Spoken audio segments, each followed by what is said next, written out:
Nahanap mo ba si Xiaowei ba? Pasensya na, Presidente Gu. Wala pa ring balita sa ngayon. Habulin nyo! Hinto? Nasaan siya? Nasaan siya? Nasaan siya? Masakit ang binti ko. Di ko na kaya. Tumakbo ka na, wag mo na akong isipin. Hindi kita iiwan, Kuya Guto. Ililigaw ko lang ang mga masasamang tao, babalikan kita agad. Wag, Xiaowei ba? Kuya Guto, tumakbo ka na.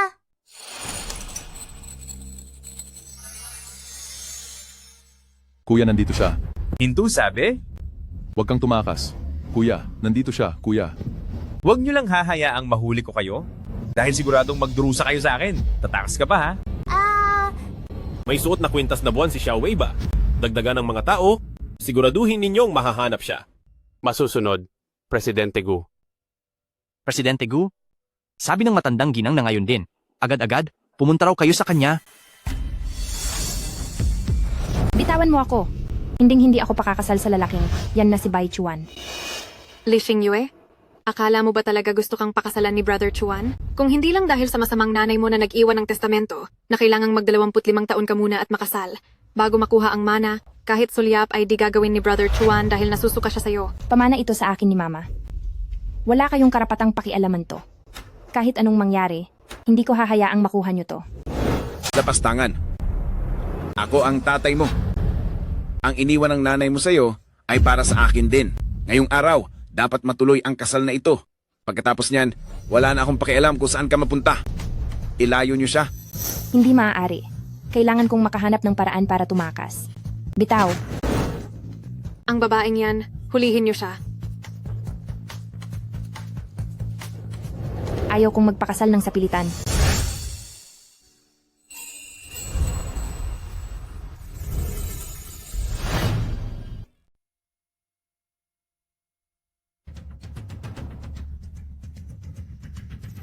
Anong panahon na ba ngayon? May namimilit pa rin sa kasal. Huwag na kayong matuwa sa iba dahil kayo na ang susunod. Inutusan ng matandang ginang ngayon na makipag-blind date kayo kay eldest Miss Lee. Balita ko, pati security team ay nandito na. At pagkatapos ng date nyo, kakaldalatin kayo diretso sa kasal. Akala mo ba talaga, hahayaan kong magtagumpay si Lola? Anong ibig ninyong sabihin? Magpapanggap kayong guard para takasan ng date?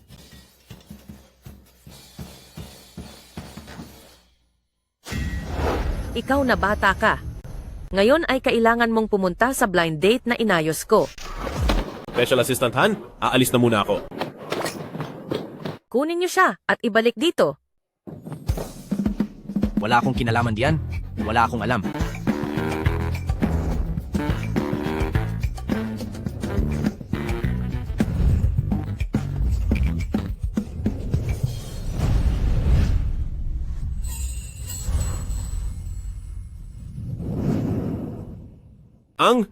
Ang mukha mo. Pasensya na ha. Natakot ba kita? Hindi naman. Bruhang bata ka. Tingnan natin kung saan ka tatakbo. Ngayon, sa ayaw at sa gusto mo, pakakasalan mo siya. Hulihin niyo siya.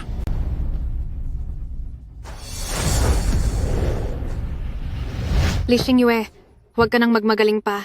Kung hindi ka magpapakasal kay Brother Chuan, sa pangit mong yan, walang magkakagusto sa'yo habang buhay. Tama ang kapatid mo. Si Young Master Bai Chuan ay galing sa mayamang pamilya. Dahil lang sa magkabata kayo, kaya pumayag siyang pakasalan ka. Dapat ka pang lumuhod at magpasalamat. Pakakasalan niya ako para lang tulungan si Li Weiwei na makuha ang mamanahin ko mula sa nanay ko. Kahit magpakasal pa ako sa isang mahirap na guard, hindi ko siya pakakasalan.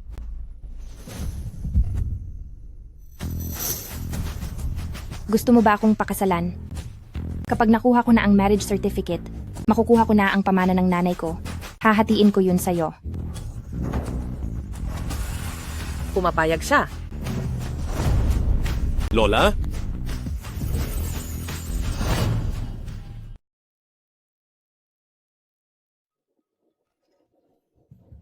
Kaya pala, hinayaan ka ng langit na takasan ang blind date para lang pala dumiretso ka na agad sa kasalan.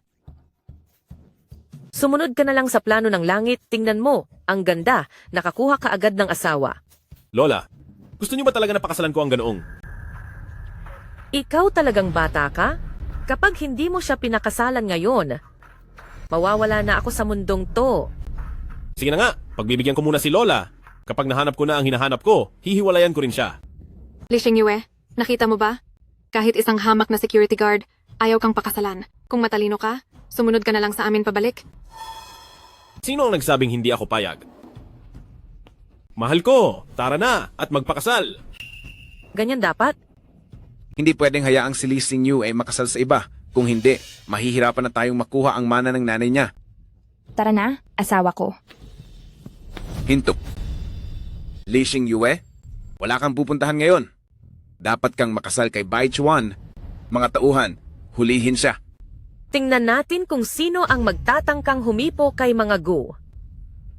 Ang pamilyang Gu ng pinakamayamang pamilya sa Longchuan? Hoy, matandang hukluban, anong pinagsasabi mo? Huwag mong sabihing ang hamak na security guard na ito ay si Presidente Gu? Sinong tinatawag mong hamak na guard? Kahit pagsama-samahin niyo pa ang lahat ng ari-arian ng pamilyang Lee, hindi yan aabot sa kinikita ng apo ko sa isang araw. Lola, wala nang dapat pang sabihin sa kanila. Bakit hindi natin patawag ang manager ng hotel na ito? Sige, ako ang tatawag. Ang manager. Ang manager.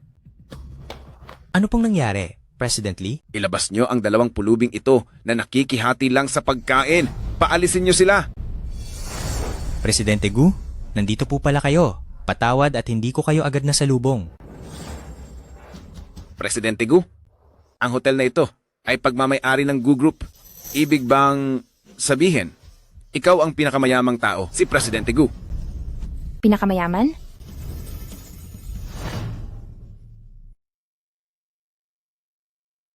Ang lalaking ito ang pinakamayaman sa Longchuan. Ang Presidente Gu ng Gu Group. Paano nangyari yon? Ang pinakamayamang si Presidente Gu na may bilyon-bilyon. Paanong papakasalan ng isang tanga? Hinding-hindi siya magiging si Presidente Gu. Ang manager? Ayaw ko silang makita. Opo, Presidente Gu. Ay, Presidente Gu. Presidente Gu. Ikaw ba ang presidente ng Gu Group? Kapag nalaman niyang ako ang pinakamayaman, baka mahirapan akong makipagdiborsyo. Mohan, ikaw na bata ka. Napakaswerte mo. Nakakuha ka ng ganito kabait na asawa.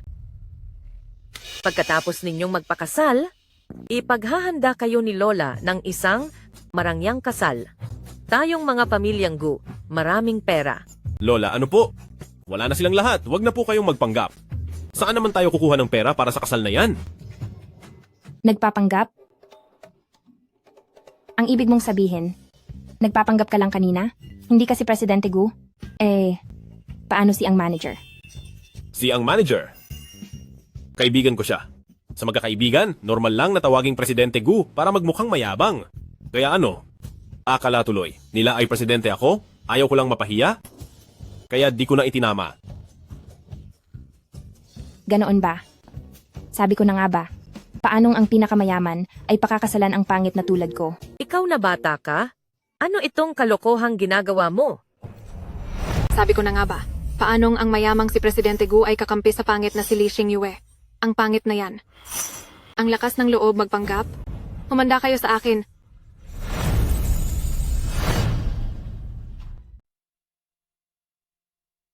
Magpakilala tayong muli, ako si Gumohan. Isang simpleng security guard. Ang sweldo ko ay 2,500, walang bahay at walang kotse. Handa ka pa rin bang magpakasal sa akin? Hindi mo nga pinansin ang kapangitan ko. Paano naman kita magagawang itakwil dahil lang sa hirap? Kaya, tara na at magpakasal na tayo.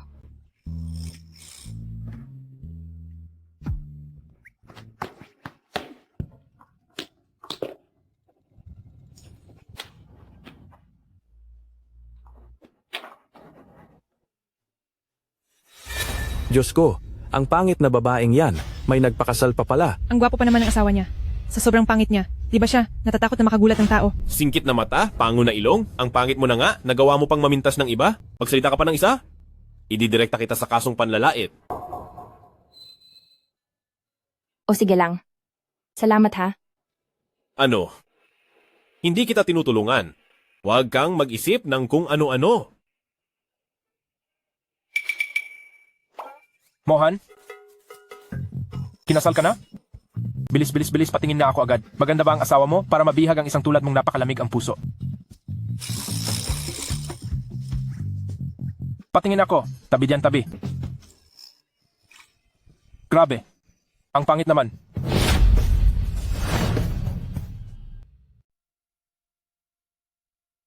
Hindi, tol. Sinasabi ko sa'yo, gutom na gutom ka na yata kahit ano pinapatulan mo. Tumahimik ka! Hehe. Pasensya na, sister-in-law. Hindi yun ang ibig kong sabihin. Gusto ko lang sabihin na si Mohan ay dating mula sa Longchuan. Lindong, anong ginagawa mo rito? Hiwalay na naman? Haha, syempre. Double ang suwerte ngayon. Pero, ngayong araw, nawalan din ako ng 2 bilyon. 2 bilyon? Saan ka nakahanap? Nang ganoon kayamang kaibigan.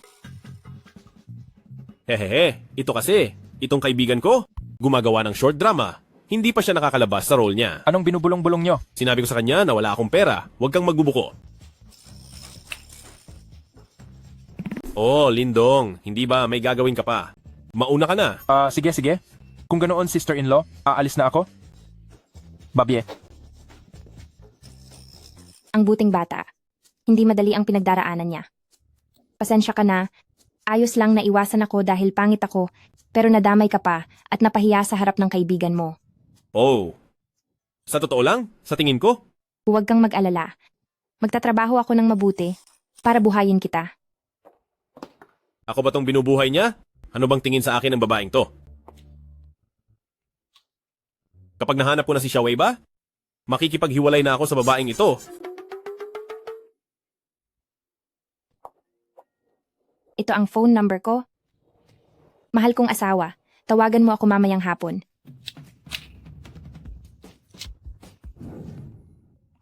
Salamat at bumalik kayo rito.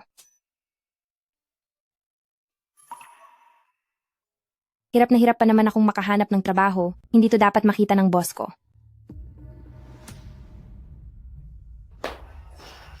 Li Xingyue, matapos mo akong saktan ng husto noon, ngayong araw, hindi kita hahayaang makawala. Li Xingyue!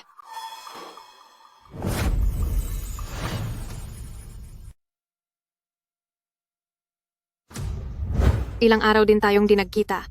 Di ko akalain na dito sa mall na to ka pala nagtatrabaho na parang alila.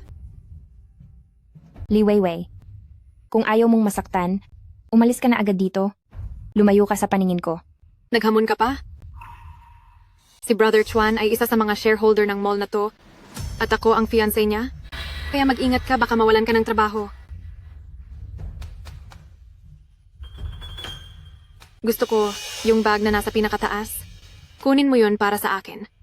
Sandali lang.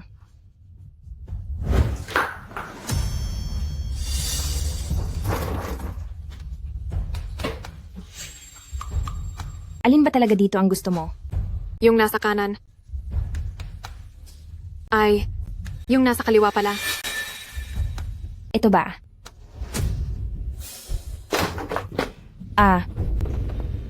Li Weiwei. Ikaw naman ang kusang natumba. Anong kinalaman ko doon? Li Xingyue, ano bang ginagawa mo? Gusto mo pa ba ng trabaho? Kung hindi, umalis ka na. Pasensya na po. Nagtitinda. Liligpitin ko na po ito agad.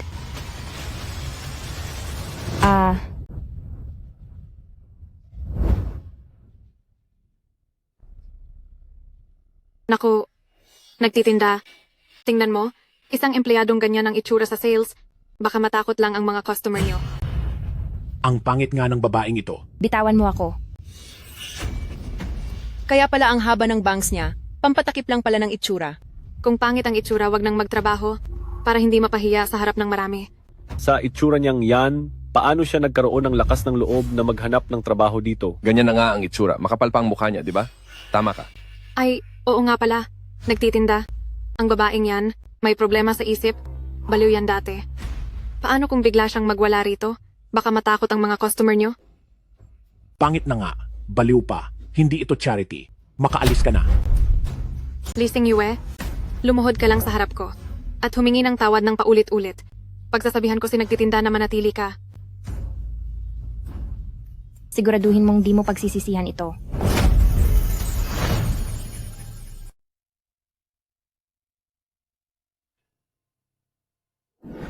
Bakit naman ako magsisisi?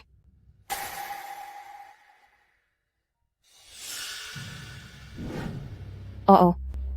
May problema ang isip ko. Kapag nakakakita ako ng masamang babae, di ko mapigilang magwala. Ah, may maliit na manok. Nasa balikat mo siya. Huwag mo siyang gagalawin. Li Xingyue, ikaw, itigil mo ang pananakot mo. Maliit na manok. Pwede ka bang makipaglaro kay Weiyu? Hintayin mo ako.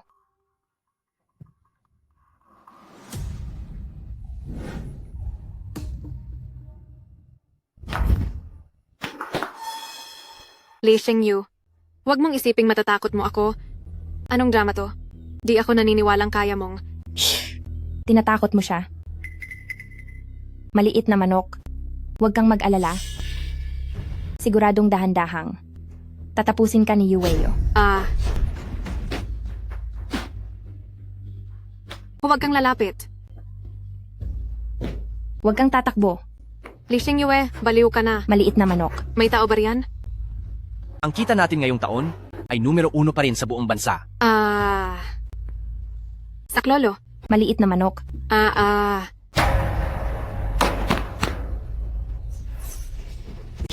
Huwag kang lalapit. Li Xingyue, Maliit na manok. Nahuli na kita. huwag kang lalapit. Huwag kang Security mag-alala. guard. Security guard. Si Yueyu, siguradong magiging dahan-dahan lang. Ikaw, huwag kang lalapit. Magiging dahan-dahan lang ako. Security guard. Security guard. Dahan-dahan lang talaga. Security guard. Sino ang taong to? Ang may bahay po. Si Li Xingyue? Ha? Dahan-dahan lang talaga. Security guard. Tigil.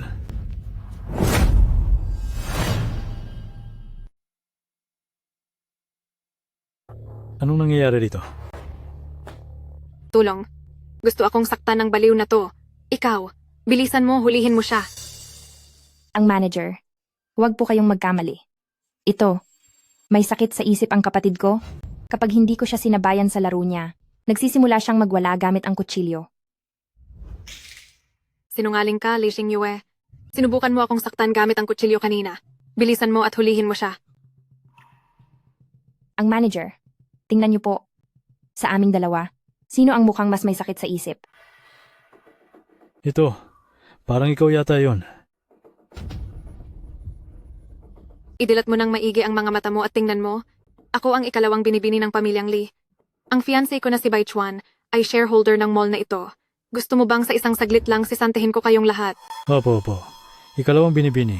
Bilis, huliin ang baliw na babaeng ito. Hoy. Teka, ang manager. Bitawan mo ako. Ang manager. Masamang babae. Magmatigas ka pa. Sige, manakit ka. Basta sa susunod, mas malala pa ang gagawin ko sa'yo. Ikaw. Hump. Li Xingyue, kahit na napakapangit mo na, ngayon, sisirain ko ng tuluyan ang mukha mo. Tigil! Bitawan mo siya!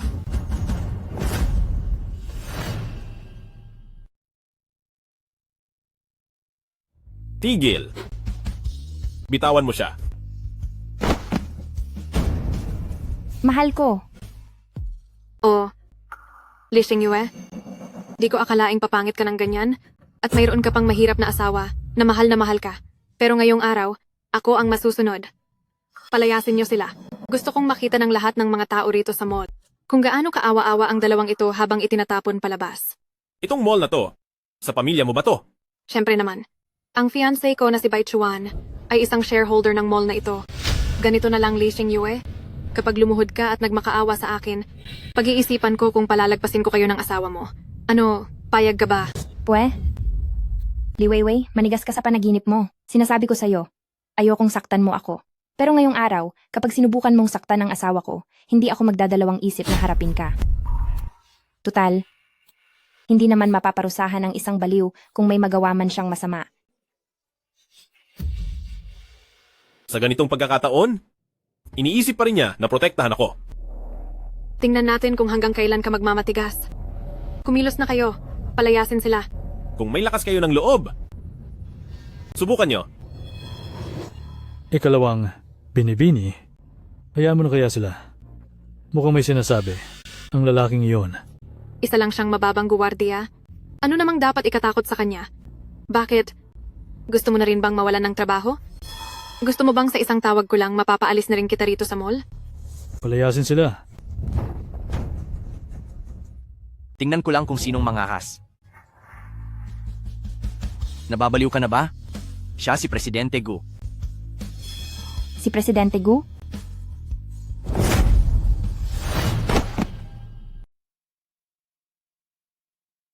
Presidente Gu. Aha, ako ang assistant ni Presidente Gu. Ito ang tunay na Presidente Gu. Presidente Gu, inaapi nila ako. Pinaparanas mo ba sa akin ang maging CEO? Presidente Gu? Ikaw ang Presidente Gu ng Gu Group? Ah, oo. Ako nga si Presidente Gu.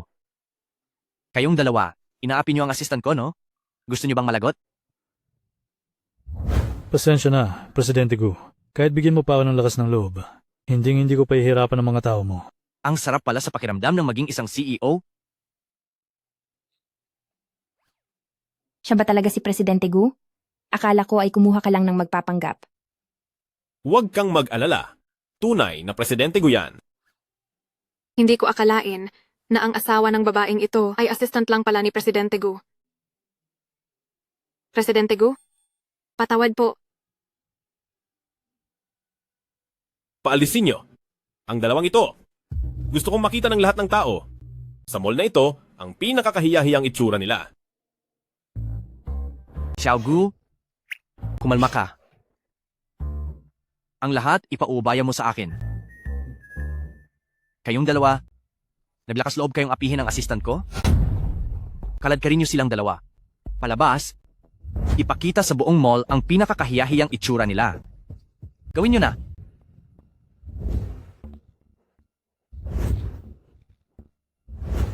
Bitiwan niyo ako. Kumusta, Xiao Gu? Ngayon ay, magaan na ba ang loob mo? Oo. Teka, mahal ko. Paano ka biglang naging assistant ni Presidente Gu? Ano kasi? Nang dumaan ako kanina, nagkataon na nakasalubong ko si Presidente Gu. Oo. Nagkasundo kami agad, kaya hinayaan ako ni Presidente Gu na maging assistant niya. Tama. Sa tingin ko kay Xiao Gu, nagustuhan ko siya agad. Ano? Hindi. Ibig kong sabihin ay nagkasundo kami agad. Hay, itong si Xiao Gu, napakahusay niya. Hangang-hanga ako sa kanya. Ang galing naman ng asawa ko. Alam ko na may talento ka talaga. Siguradong makakahanap ka ng magandang trabaho. Napakabait ng asawa ko sa akin. Sa engrandeng piging bukas. Gagalingan ko talaga para maging proud ang asawa ko. Sa tingin ni Presidente Gu, parang hindi naman siya napapangitan kay Mrs. Hindi kaya mahilig talaga siya sa ganoon? Pa, dumidikit na ngayon si Li Xingyue kay Presidente Gu. Anong gagawin natin? Hindi ako naniniwala na habang buhay na mapoprotektahan ni Presidente Gu si Li Xingyue at ang mahirap niyang asawa.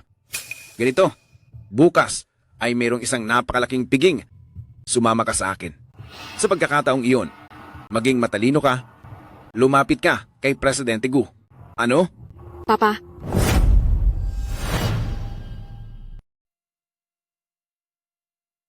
Tay, iyan ay para sa isang napaka-engrandeng piging. Paano ka nakakuha ng imbitasyon? Ha ha ha. Kung maaalala nyo, ang ina ni Li Xingyue ay isang tanyag na anak ng mayamang pamilya sa Longchuan. Ngayong wala na siya. Bilang kaniyang pamilya, natural lang na tayo ang dadalo para sa kanya. Ha ha ha ha.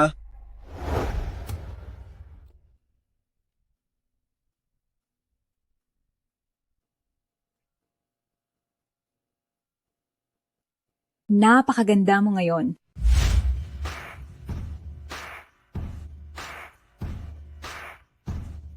Nasaan ang in-order ko?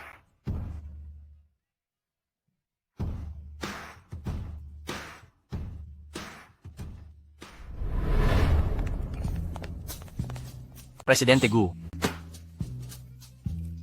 Di ba't pinapunta kita sa haunted house para protektahan ang asawa ko? bakit ka nandito?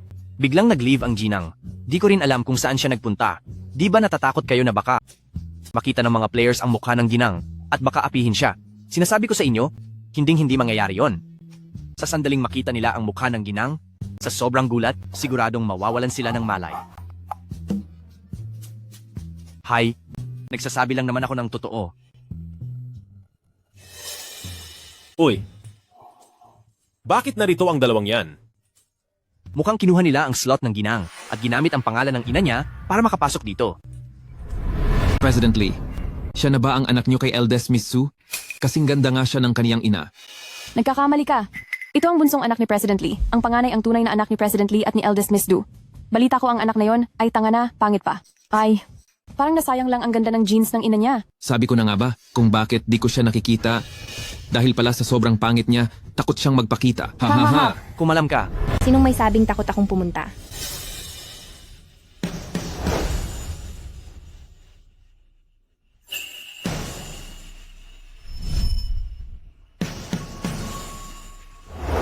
Xiaowei ba?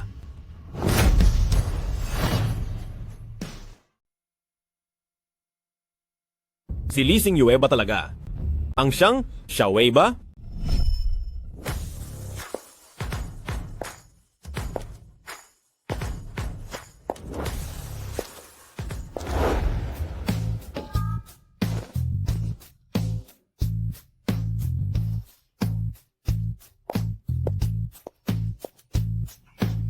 Diyos ko, napakaganda niya. Bakit ang ganda ni Lee Xingyue? Kung ikukumpara kay Li Weiwei, parang langit at lupa ang layo nila. Imposible. Paano siya magiging ang pangit na si Lee Xingyue? Saan galing ang papansing babaeng ito? May mga babaeng mukhang pera na mahilig magpanggap na mayaman para lang makasali sa mga mamahaling party.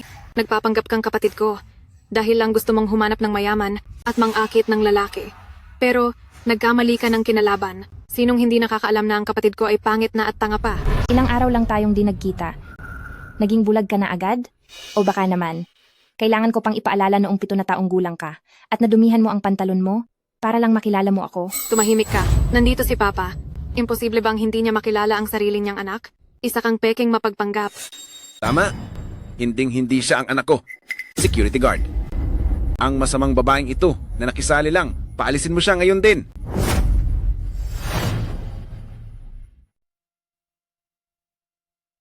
Security. Ang babaeng ito na sumingit lang, palabasin niyo siya rito.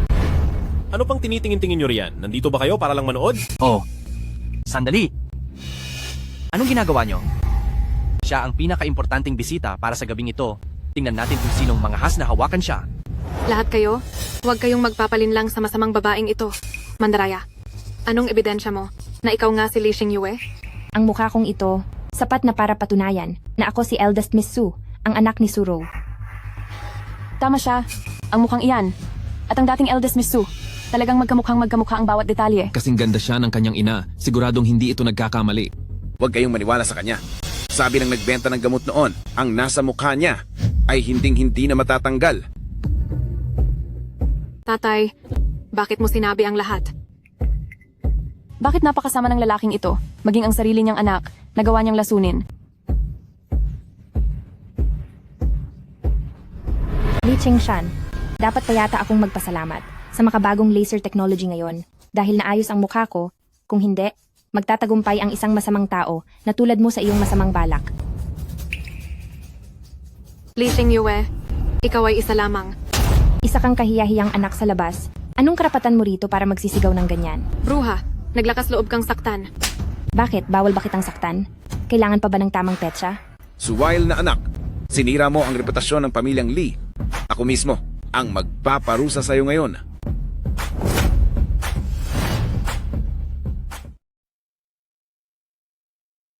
Ako, paparusahan kita ngayon. Mahal ko. Ang laking pagkakataon naman ito.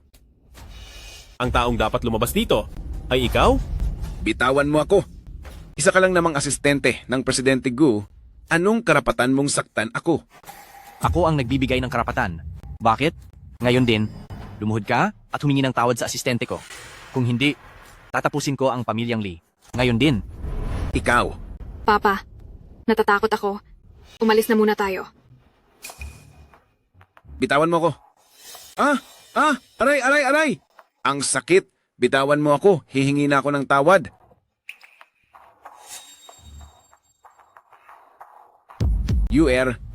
Mali si Papa. Patawarin mo na si Papa. Manahimik ka na. Hindi ka karapat dapat maging ama ko. Ngayon, hinihiling ko sa lahat ng narito na maging saksi para sa akin, si Lee Xingyue. Simula ngayon, puputulin ko na ang ugnayan ko sa pamilyang Lee. Huwag niyo nang asahang magagamit niyo pa ang pangalan ng nanay ko para sa inyong mga aktibidad. Umalis na kayo sa harap ko. Ilabas niyo siya. Halikayo. Dalhin na yan.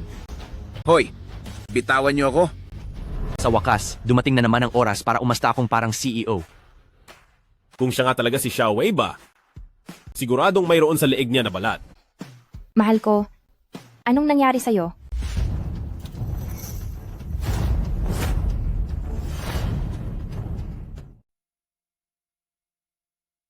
Mahal, anong nangyari sa'yo? Bakit wala? Hindi siya si Xiao Wei ba? Ano bang ginagawa mo? Alam ko naman na masyado akong maganda ngayon, kaya di mo mapigilan ang sarili mo. Pero nasa harap tayo ng maraming tao. At nandito rin itong si Presidente Gu.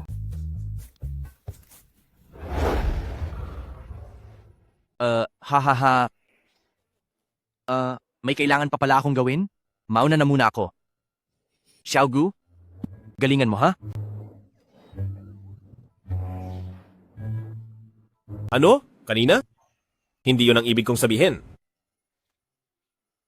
Huwag ka nang mahiya. Mag-asawa naman tayo, hindi naman bawal yon. Kung gusto mo akong tignan, pag-uwi natin, hayaan kitang tignan ako hanggang gusto mo. Sino ba ang gustong tumingin? Ang kapal ng mukha mo. Hi. Nagawa ko na ang full body treatment, hindi ko pa rin ba siya maakit?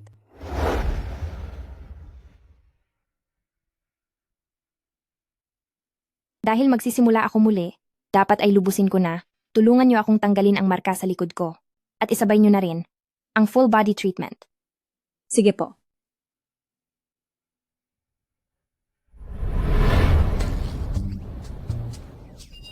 Ito, malinis na ang lahat. Bakit parang wala pa rin siyang pakialam sa akin? Hoy, mahal, hintayin mo ako.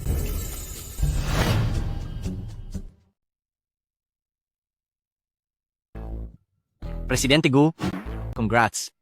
Nagbago na ang takbo ng buhay mo. Ang kama, siguradong maganda ang soundproof niyan. Wala ka na ba masyadong ginagawa?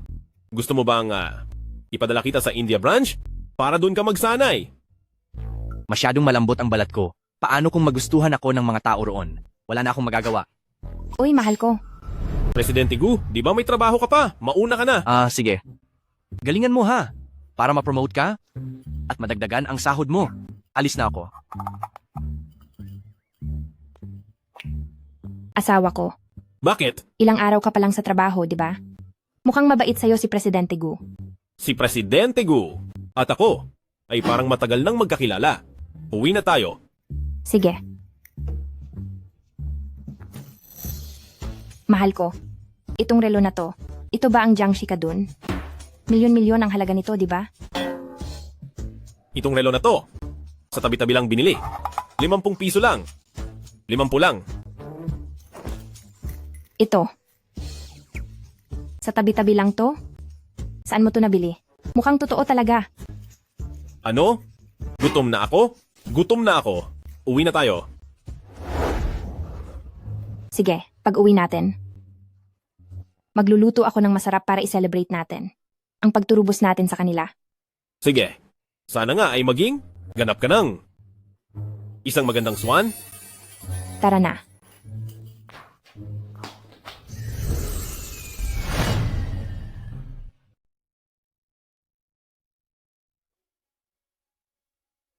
Anong nangyari sa'yo? Wala kang gana? Sabihin mo, kahit na ako ngayon ay nagbago na mula sa pagiging pangit, pero yung trabaho ko naman bilang NPC sa haunted house ay nawala na rin. Kailangan ko na namang maghanap ng bagong trabaho. Hayaan mo na, hindi naman mahalaga yon. Ang sulitin ng ngayon ang pinakamahalaga sa lahat. Heto, Tikman mo, ang luto ko. Ay, may sabaw pa pala ako. Hintayin mo ako ha.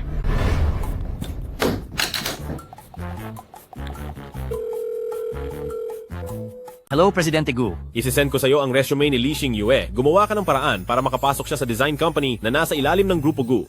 Opo, huwag kayong mag-alala, Presidente Gu. Tapos to sa loob ng 3 segundo. Heto na ang sabaw. Kumusta? Masarap. Gabi na. Sino kaya ang tumatawag sa akin? Hindi kilalang numero. Hindi mo ba? Sasagutin man lang? Baka importante ang tawag na yan. Sa ngayon, wala nang mas importante pa sa asawa ko. Heto, ikukuha kita ng sabaw.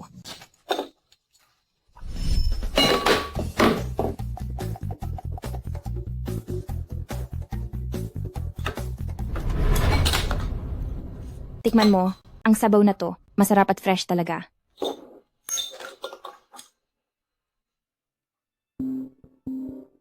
Ma'am, di ba naghahanap ka ng trabaho? Paano kung offer na pala yan?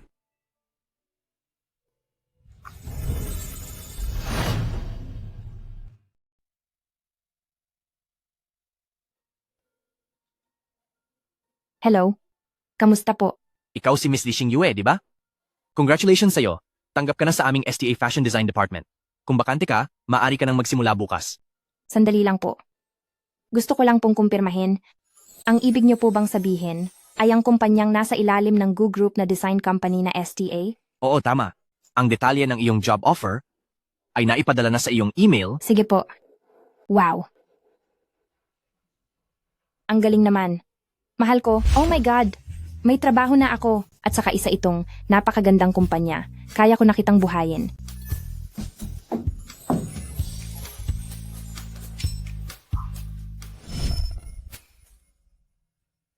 Dito na ang magiging pwesto mo. Kamusta sa inyong lahat? Ako ang bago niyong kasamahan, si Lee Xingyue. Itong bagong babae na to, ang ganda niya ha. Wow, napakaganda naman niya. Ang lakas ng dating niya. Oo nga. Sa susunod, tawagin mo na lang akong Brother Wang. Kung may kailangan ka man, puntahan mo lang ako kahit kailan. Salamat, Brother Wang. Ang kamay na to, talagang napakaputi at napakalambot. Manyakis talaga. May asawa na po ako, kaya mangyaring rumespeto po kayo.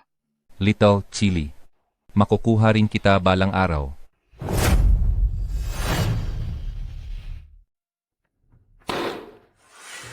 Pumunta ka sa photocopy room.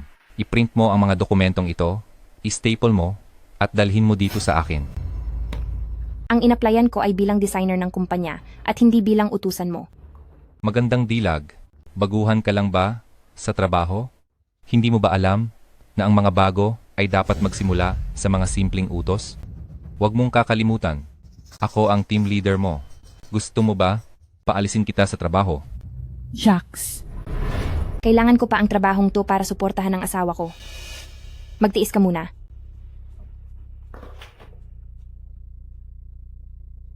Sige, magkunwari ka munang disente. Maghintay ka lang. Tingnan natin sa photocopy room kung paano kita hihirapin. Presidente Gu, huwag po kayong mag-alala. Ang kumpanyang ito, sa lahat ng mga branch natin, ang may pinakamagandang benepisyo.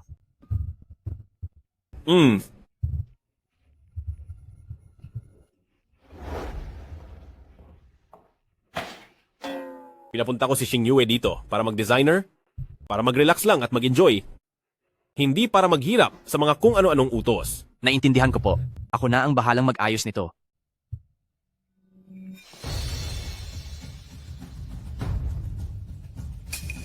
Teka, sino yon?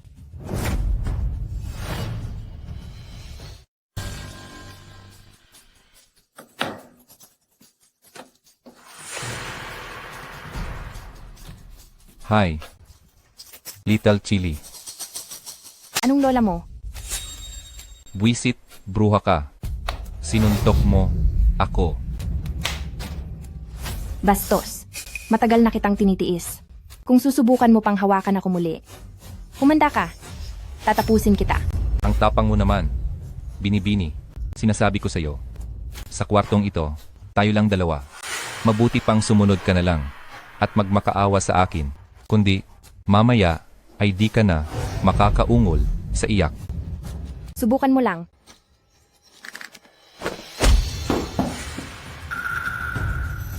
Sino ka? Lakas ng loob mong sipain ako. Asawa niya ako. Anong ginagawa mo rito? Ano kasi? Pumunta rito si Presidente Gu para mag-inspect sa branch, kaya sumama na ako. Anong balak mong gawin sa asawa ko? Ikaw ba ang asawa ni Lee Sing-yue? Ako ang team leader niya. Nakikipagkwentuhan lang ako. May problema ba roon? Mahilig kang makipagkwentuhan, di ba? Ako ang kakausap sa'yo.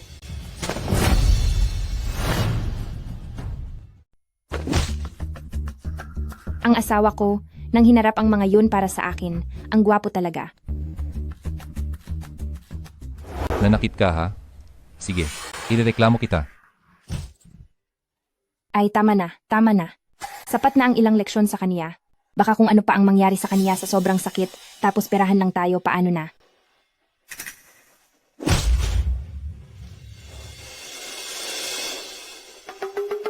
Ang nangyari ngayong araw, kahit ipakalat mo pa, ikaw pa rin ang dehado. May CCTV sa photocopy room, at ikaw ang naunang nambastos sa akin. Sinasabi ko sa inyo, ang CCTV sa kwartong to.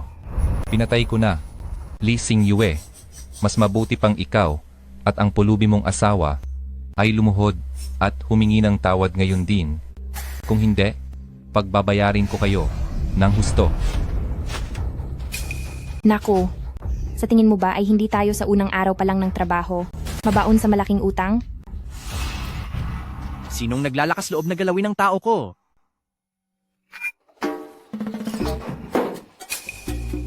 Presidente Gu? Ang taong to, naaliw na yata sa pag-arte. Nandito na naman siya para pumanig sa'yo. Ha? Oo nga pala. Presidente Gu. Parang sanay na sanay ka na sa pagpapakitang gilas mo. Presidente Gu, Lumuhod ka.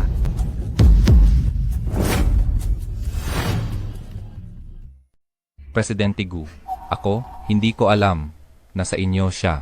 Kung hindi, kahit bigyan niyo pa ako ng sobrang tapang, hindi ko kailanman susubukan. Xiaogu, ang taong ito, anong gagawin natin sa kanya? Ang taong iyan ay palayasin sa sangay ng kumpanya. Sa hinaharap, kung sinong kumpanya ang kumuha sa kanya, ay magiging kalaban ko, si Grupo Gu. Naiintindihan ko. Anong ginagawa mo pa rito? Umalis ka sa harap ko. Sige po. Opo. Aalis na po ako.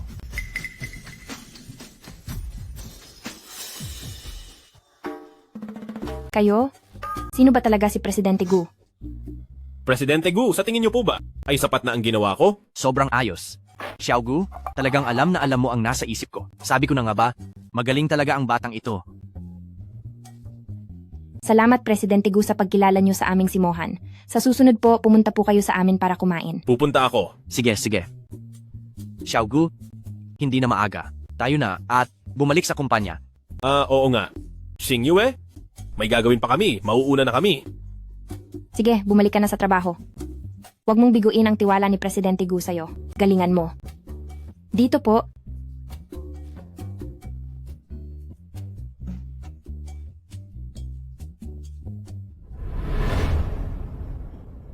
Presidente Gu, ingat po kayo sa pag-alis. Sige, magtrabaho ka na. Opo.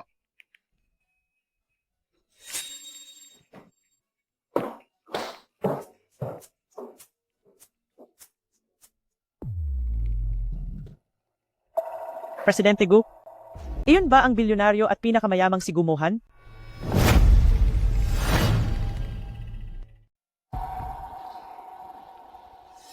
Presidente Gu,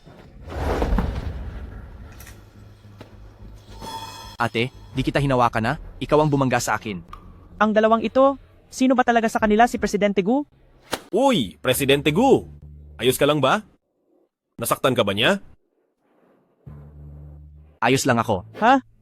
Presidente Gu, Ako ang supervisor ng branch, si Xiaolin. Nandito po kayo sa branch para mag-inspect, di ba? Ihahatid ko na po kayo sa design department. Oh, wag na. Tapos na kaming mag-inspect, aalis na kami ngayon. Uy, Presidente Gu? Ha? Ano? May itatanong pa po kayo? Kanina nung nandoon tayo sa pantry, di ba nakita natin yung bagong design na gumagawa ng kung ano-anong utos? Nagbabayad kami ng malaki sa kinuha naming designer para sa design yon, hindi para utusan sa kung ano-ano lang. Naintindihan mo? Opo. Kilala ni Presidente Gu si Lee Xingyue. Pasensya na po, Presidente Gu. Mag-iingat na ako sa susunod. Sige na, bumalik ka na sa trabaho.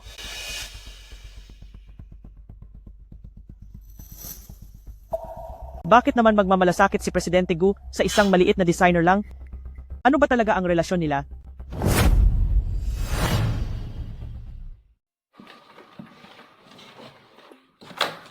Ito ang ating kumpanya, ang pinakamahalagang proyekto. Simula ngayon, makakasama ka na namin dito.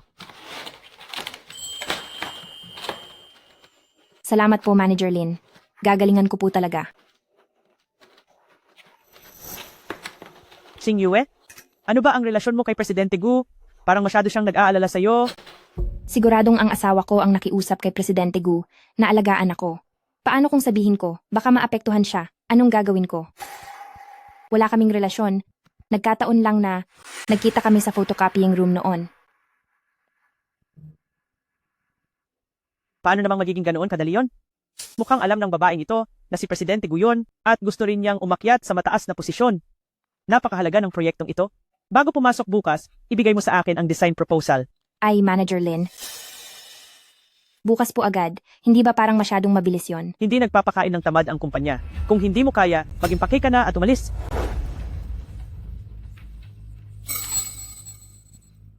Kayang-kaya ko po. Kailangang magsikap ako para sa pera, para si Gumohan ay maalagaan ko ng mabuti.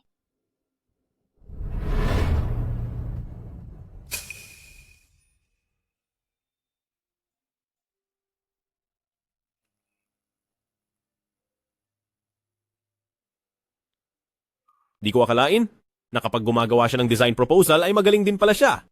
Pera. Kailangan kong kumita ng pera. Kailangan kong kumita para sa asawa ko. Masyado talagang mahilig sa pera ang batang ito.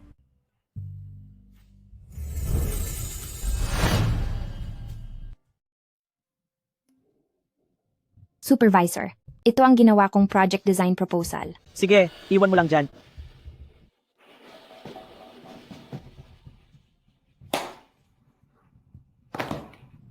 Siya, isang walang silbing marunong lang lumande, makakaisip kaya ng magandang plano?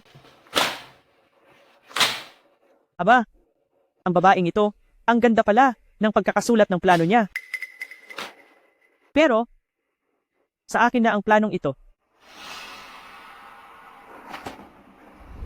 Presidente Gu, ang project design proposal na galing sa branch office, pakitingnan po ninyo. Di ba ito ang planong ginawa ni Lee Xingyue kagabi? Maganda ang planong ito. O sige, sabihan silang sundin ang planong ito at ituloy ang pag-aayos nito. Naintindihan ko po. Nga pala, ayusin mo ang schedule mamayang hapon. Pupunta ako sa branch office para mag-inspeksyon. Ulit? Pumunta na kayo kaninang umaga, pati na rin kaninang tanghali, tapos pupunta pa rin mamayang gabi. Alam ko na. Siguradong miss na ninyo si Mrs. Tama ba ako? Hehehehe. Masyado kang madaldal. Opo? Bumalik ka na sa trabaho. Masusunod po.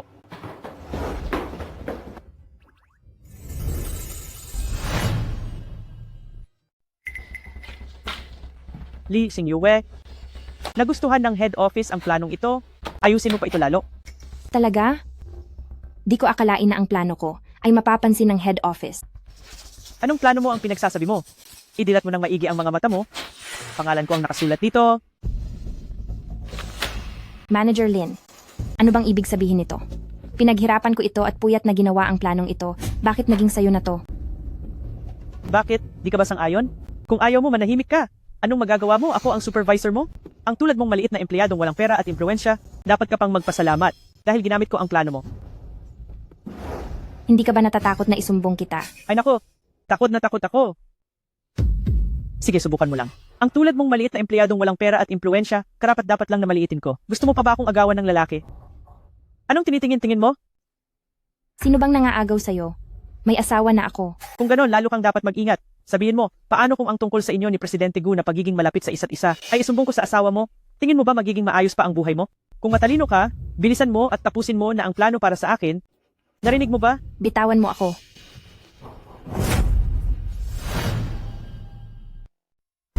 Lee Xingyue, paano mo ako nagawang itulak? Hindi kita itinulak. Ikaw ang hindi nakabalanse, kaya ka natumba. Wala ba kayong silbi? Pumunta kayo rito, hawakan niyo siya. Bitawan niyo ako. Sinasabi ko sa inyo. Lee Xingyue, ngayong nagawa na kitang saktan ng husto, ano pang magagawa mo? Kahit anong gawin ko sa'yo, di ka makakapalag? Hindi ko pa pwedeng mawala ang trabahong to. Ilang sampal lang naman, di ba? Titiisin ko na lang. Lee Xingyue, kung luluhod ka ngayon at hahalikan ang sapatos ko, iisipin kong patawarin ka. Pwe? Bruha ka! Ngayong araw ay talagang tuturuan kita ng leksyon hanggang sa di ka na makapagsalita. Itaas niyo ang ulo niya. Tigil! Asawa ko. Sino ang nagbigay sa'yo ng lakas ng loob na saktan siya? Maayos ka lang ba? Ayos lang ako. Ang lakas ng loob mo, nasaktan ang asawa ng assistant ni Presidente Gu. Lagot na, ang babaeng ito ay asawa pala ng assistant ni Presidente Gu. Presidente Gu, itong si Lee Xingyue ay kinopya ang design plan ko, pinagsasabihan ko lang siya, pero nanakit na siya agad. Hindi ko lang talaga mapigilan ang galit ko, kaya ko lang siya nagawang saktan. Ito, nakita ninyong lahat. Nakita ko rin, si Lee Xingyue ang unang nanakit kay Manager Lin. Nagsisinungaling kayo. Manager Lin, napakasama mo talaga. Ikaw naman talaga itong nagnakaw ng disenyo ko. Presidente Gu, nakita ito ng lahat ng nandito. Hindi ako magsisinungaling. Nagsisinungaling ka. Ang disenyo niya, mismo kong nakita kagabi habang ginagawa niya. Asawa ka niya, paniguradong kakampihan mo siya. Hindi pa nagsasalita si Presidente Gu, maliit na assistant ka lang, bakit ka sumasabat? Siyempre naniniwala ako sa sinasabi ng assistant ko. Ang pagkatao ng assistant ko ay talagang katangi-tangi. Xiao Gu, ano po, sa tingin niyo ang dapat nating gawin? Paalisin ang babaeng iyan at sa buong industriya, iban siya. At para naman sa iba, Presidente Gu, patawad po. Hindi dapat kami tumulong kay Manager Lin sa pagsisinungaling. Pinilit lang niya kami. Ikaw? Kung hindi kami makikipagtulungan, gagamitin niya ang pagpapatalsik para takutin kami. Mahal ko. Napilitan lang din naman sila. Siguro ay tama na yan. sige, susundin ko ang asawa ko. Umalis na ang lahat. Hoy, hindi ikaw. Kung gusto mong manatili sa kumpanyang ito, sampalin mo ang sarili mo hanggang sa masiyahan ng asawa ko. Mahal ko. Pinagtatanggol mo ba ako?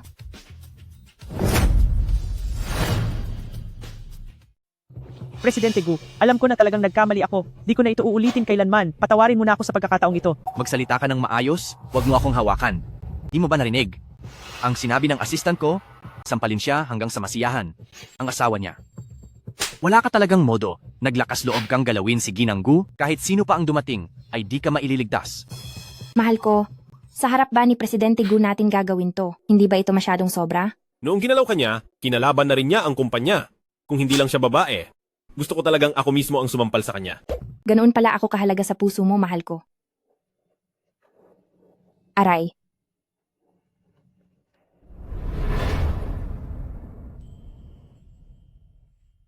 Di ba magaling kang lumaban? Bakit hindi ka gumanti? Mahirap maghanap ng trabaho ngayon. Hindi na ako pwedeng masisante ulit. Saka, ilang sampal lang naman yon. Kaya ko naman, titiisin ko na lang at lilipas din yan. Mula ngayon, nandito na ako, hindi mo na kailangang magtiis pa. Kung mawala ang trabaho mo, hayaan mo na. Ako ang bubuhay sa iyo. Ang guwapo talaga ng asawa ko. Pero, saan kaya itinago? Ng nanay ko ang mga dokumento ng shares? Kapag nasa atin na ang mga shares, makakapagpahinga na tayo habang buhay. Ang mga dokumento ng nanay mo, ipinapangako ko sa iyo, hahanapin ko yan para sa iyo. Mahal ko, ang bait mo talaga.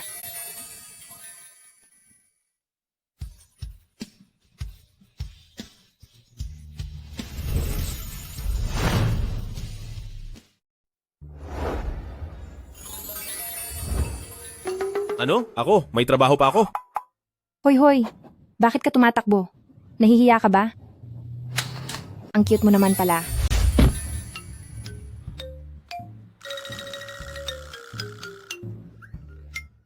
Mag-drive ka. Ha? Bilis, mag-drive ka na. Sige. Presidente Gu, anong nangyayari? Masamang tao ba? O may kukuha sa iyo? Hindi pareho. Ibig sabihin babae? Madam? Sabihin mo nga, bakit kapag lumalapit siya sa akin, ang bilis ng tibok ng puso ko? Ibig bang sabihin ay kinakabahan ka na, kinikilig dyan? Hindi maaari. Ang gusto ko ay si Shaweba, hindi siya. Iharap mo ang ulo mo sa harap. Sige. Ay, tinamaan ka no? Kaya napipikon ka na dyan.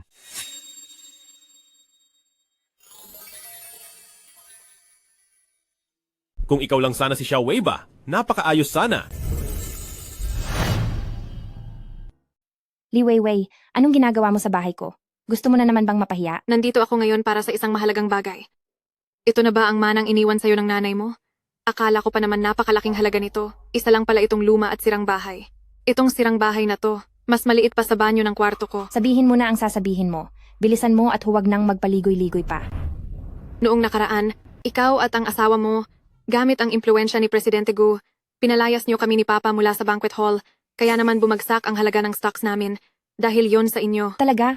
Bagay lang yan sa inyo, karma na yan. Nakakatuwa namang mabalitaan. Li Xingyue, huwag mong kakalimutan. Ang kumpanyang yon ay pinaghirapan at itinayo ng sarili mong ina. Kung ayaw mong masayang ang lahat ng pinaghirapan niya, ibigay mo na sa amin agad ang 70% ng mga shares na yan. Wala sa akin ang sinasabi mo. At kahit na meron pa, hinding-hindi ko yon ibibigay sa inyo. Mas pipiliin ko pang ang kumpanya ni Mama ay tuluyang mawala kaysa mapunta at makatulong sa inyo. Ngayon, lalong madaling panahon, lumayas ka sa bahay ko. Kung di mo ibibigay, hindi ako aalis dito. Ayaw mong umalis, ha? Sige, kung ganoon, makipaglaro ka na lang kay Yueyo.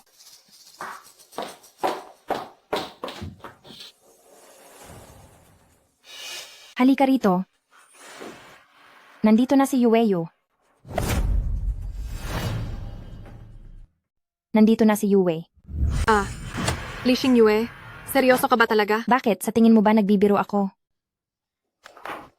Baliw ka talaga.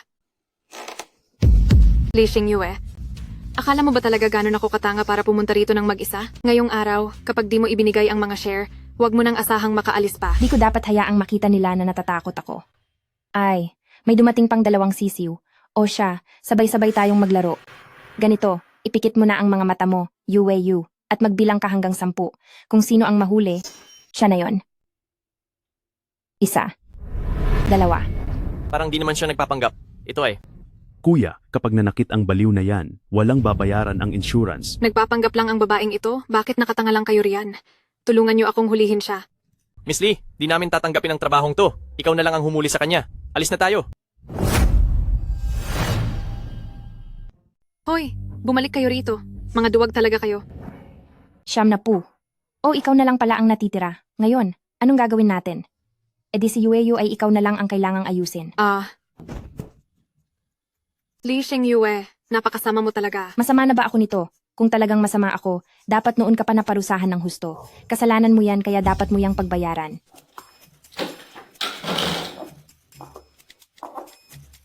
Isa 2-0 ba to? Hardin ng Mingyuan, kailangan ng isang ambulansya. Hi, ang bait ko pa rin pala talaga. Malalate na sa meeting. Hindi ka pa ba aalis? Gusto mo pa bang makikain sa bahay ko?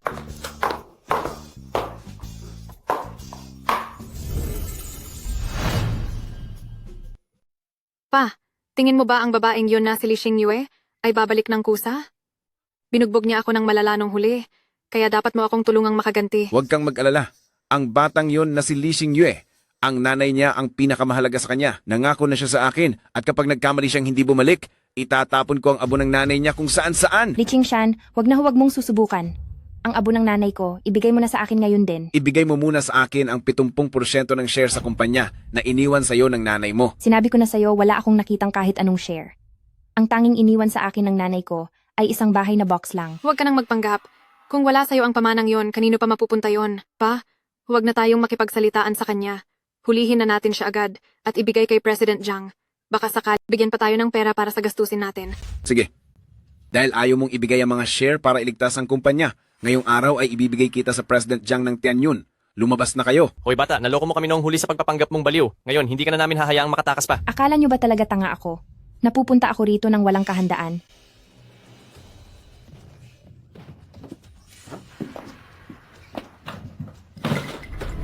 Water gun? Ito ba? Ang tawag dito ay fertilizing gun. Ang laman nito ay puro natural na pataba. Mga munting puno, Yueyo. Lalagyan ko kayo ng pataba. Ay. Huwag kayong tumakbo. Presidente Gu, ito na ang pamilyang Lee, siguradong nasa loob si Madam. Ngayong araw kapag si Madam ay nagkaroon ng anumang problema, tingnan mo kung paano kita parurusahan. Hindi po, araw-araw akong sumusunod sa inyo. Paano ko pa mababantayan si Madam? Uy, huwag kang tumakbo.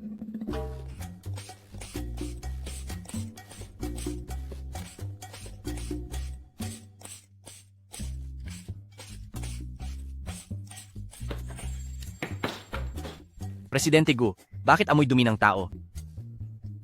Madam, hindi kaya ang ibinuga ni Madam ay... Yuck. Pumunta ka sa labas? Sa ibaba, bantayan mo sa ibaba, bantayan mo. Huwag kang tumakbo. Asawa ko? Mahal ko.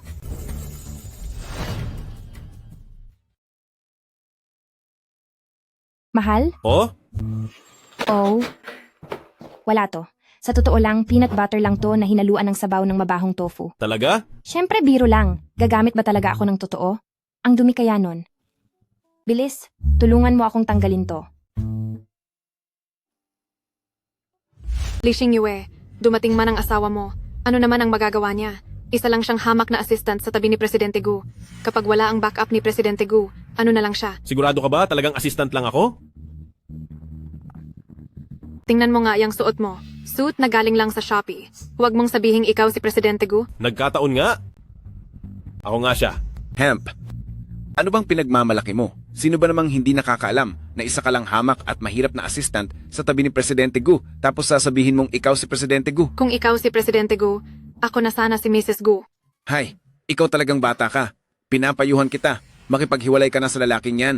Ang President Jiang ni Tianming ay isang napakayamang tao mula sa Longchuan. Mas higit siya kaysa sa nagmamarunong at mahirap mong asawa ng 100 beses. Ang asawa ko ang pinakamagaling na tao sa buong mundo, kaya hinding-hindi ako makikipaghiwalay sa kanya. Sige, ayaw mong makipaghiwalay ha?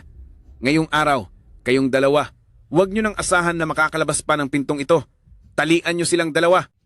Buksan nyo ang mga mata nyo at tingnan nyo ng mabuti. Ano ito? Huwag mong sabihing siya ba talaga ang pinakamayaman sa Longchuan, si Gumohan? Grabe. Siya nga si Presidente Gu. Si Presidente Gu ang asawa ko? Hindi maaari, di ba? Siguradong hiniram lang ng asawa ko ang family emblem kay Presidente Gu. Tatay, hindi maaaring siya si Presidente Gu. Nakalimutan mo na ba? Nakita na natin si Presidente Gu. Assistant ko lang yun. Medyo tamad kasi ako, kaya naman sa lahat ng pagkakataon ay hinahayaan ko siyang humarap sa inyo. Presidente Gu, ang mag-amang ito ni Pamilyang Lee ang nag-utos sa akin. Ikaw. Kung alam ko lang na si Madam ng Pamilya Gu ang kukunin namin, kahit bigyan mo pa ako ng lakas ng loob, hindi ko gagawin yon.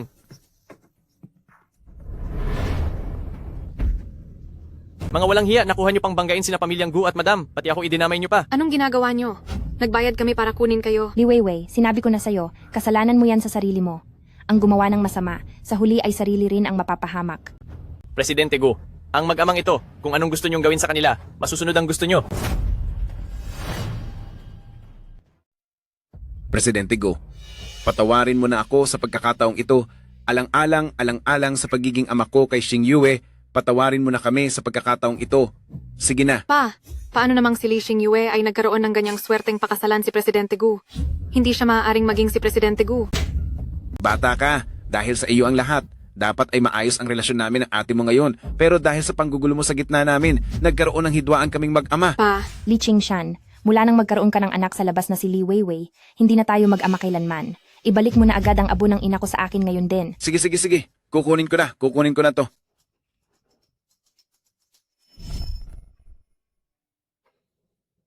Ma, iuuwi na kita sa sarili nating tahanan. Presidente Gu, maaari mo na ba kaming patawarin ngayon? Ilang ulit ninyong ginulo si Xingyue. Sa tingin nyo ba ay palalampasin ko kayo? Anong gusto mong gawin sa kanila? Nakikita ng langit ang bawat gawa. Hindi sila karapat-dapat na pag-aksayahan natin ng oras. Sige, susundin ko ang asawa ko. Palalampasin ko kayo ngayon. Pero tandaan ninyo, walang pangalawang pagkakataon. Ay, salamat. Salamat talaga. Tara na. Ang babaeng si Lee Xingyue na to, paano siyang makakapakasal sa bilyonaryong si Presidente Gu? At base sa mga balita, binata pa si Presidente Gu, siguradong nagsisinungaling si Lee Xingyue. Kapakilala ko lang ng tunay kong pagkatao pero bakit wala siyang kahit anong reaksyon? Wala ka ba talagang gustong sabihin sa akin? Meron na. Mahal ko, ang galing mong magpanggap na ikaw si Presidente Gu. Aminin natin, mas madaling gamitin ang pangalan ni Presidente Gu. Noong nilabas mo ang pagkatao mo, hindi na sila makahinga sa takot. At sabay-sabay silang lumuhod sa sahig. Akala niya pala, nagpapanggap lang ako para manlinlang ng tao. Xingyue, sa totoo lang ako ay. Pero, mas gusto ko pa rin ang asawa ko sa simple niyang pagkatao. Bakit? Ang pinakamayaman sa Longchuan, may bilyon-bilyong halaga. Hindi ba maganda ang ganoong katayuan? Noong bata pa ako, sa pamilyang Lee, marami na akong nakitang mayayamang walang puso at hindi marunong tumanaw ng utang na loob. Kaya naman, natural lang na sa mga mayayaman ay wala akong tiwala. Galit pala siya sa mga mayayaman, mas mabuti pang huwag ko muna sabihin ang tunay kong pagkatao. Ay, oo nga pala mahal, paano ka nagkaroon ng crest ng Presidente Gu? Galing ba to kay Presidente Gu? Oo, binigay talaga to sa akin ni Presidente Gu. Ang talino mo naman, humingi ka na agad sa kanya ng crest. Tara na. Talagang manloloko ang bruhang yan. Ay mahal, may nagtitinda doon ng tanghulo. Tara.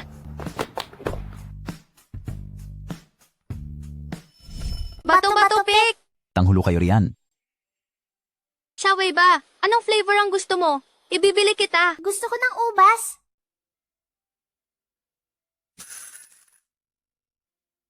Uncle, pabili po ng isa. Sige bata, anong flavor ang gusto mo? Gusto ko ng ubas. Heto, bata, kunin mo na.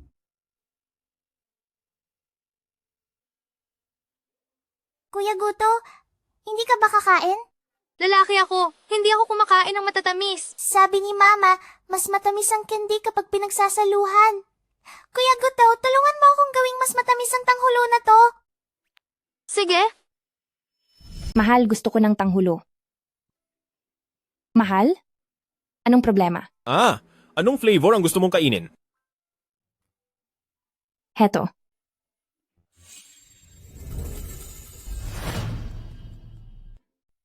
Bakit? Lagi niya kasing naipapaalala si Xiao Wei ba? Asawa ko. Ha? Nagtitinda. Halika. At itusok mo to. Sige. Ang tamis. Tikman mo rin. Hindi ako kumakain ng matamis. Mas matamis ang asukal kapag pinaghahati-hatian. Tikman mo na kahit isa lang kapag kinain mo to. Mas tatamis pa. Sige na, tikman mo. Ikaw? Ikaw ba talaga si Xiao Wei ba?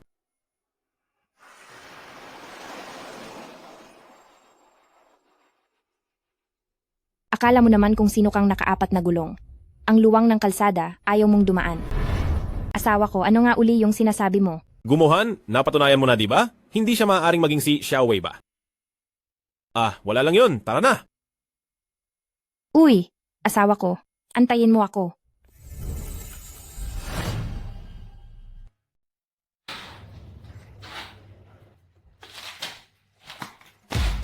Wala pa rin bang balita tungkol kay Xiao Wei ba? Wala pa po. Presidente Gu, si Miss Bai ay nasa pinto, matagal na po kayong hinihintay, parang tungkol ito sa napagkasunduang kasal 2 taon na ang nakalipas. Ayaw ko siyang makita. Paalisin mo siya. Sayang naman at nandito na ako. Presidente Gu, ako ang mismong pinili ng lolo mo para maging mapapangasawa mo kung hindi mo ako haharapin. Parang hindi naman tama yun, di ba? Ang kasunduan ay ginawa ng lolo ko sa pamilya niyo sa pamilyang Bai. Noong panahong iyon ay hindi pa ako bumabalik sa pamilyang Gu. Hindi ko yan kinikilala. At saka may asawa na ako. Ano naman ngayon? Nang mag-asawa ang Presidente Gu, ang buong Longchuan ay walang narinig na kahit anong balita, ibig sabihin lang niyan ang babaeng yon ay sigurado namang walang ipagmamalaki at kahiya-hiya. Ang pakikipag-alyansa sa grupong Bai ko ay makakatulong lang sa grupo Gu mo. Presidente Gu, alam kong matalino kang tao. Alam mong mas praktikal kung ako ang pipiliin mo. Ang mga personal kong desisyon ay hindi mo na kailangang pakialaman. At sa lakas ng pamilyang Gu ko, hindi ko kailangan ng alyansa sa kasal. Isama mo ang mga tao mo at lumabas na kayo. Ha. Miss Bai, halina po kayo. Gumohan, makukuha rin kita balang araw. Magpadala ka ng tao para bantayan si Li Xingyue. Huwag mong hahayaang kahit sino ay galahin o gambalain siya. Naintindihan ko po.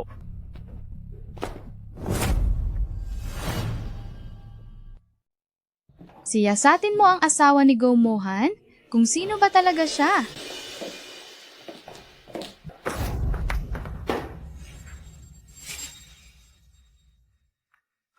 Wala ka bang mga mata? Sino ba talaga ang walang mata sa atin? Xing Yue? Bakit ka nakaupo sa sahig? Asawa ko. Anong nangyari sa paa mo?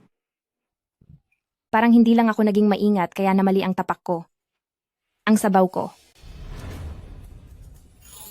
Pinaghirapan ko itong lutuin na sabaw para sa'yo. Kunin mo na ito at inumin. Kahit gaano ka pa kabuway sa trabaho, huwag mong kakalimutang kumain. Heto oh. Kailangan ko nang pumasok sa trabaho. Hoy! May sugat ka na nga, papasok ka pa? Umuwi ka na muna para magpahinga. Ayos lang ako. Ipaalam mo sa lahat na ang empleyado sa design department ng branch na si Li Xing Yue ay magli-leave muna ngayong araw.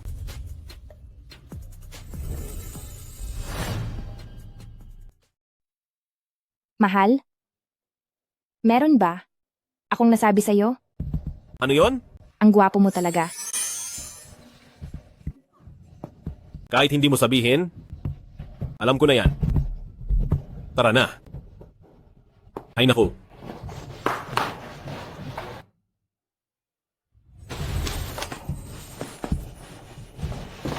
Paumanhin, binibini, gumohan.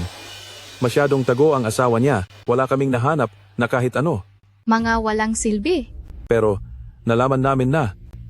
Patagong naghahanap si Gumohan ng isang babaeng may moon necklace. Ang babaeng yon ay parang ang nagligtas sa kanya noong bata pa siya sa ampunan.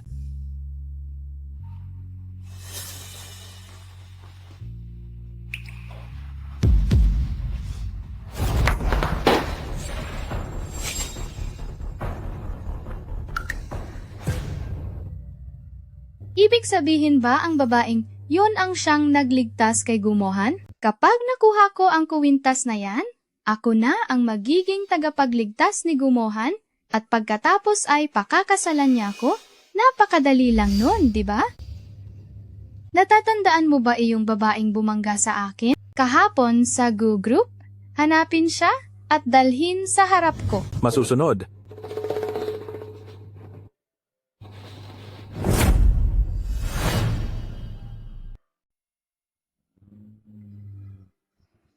Magmaneho ka doon, kunin niyo siya at ipasok sa kotse.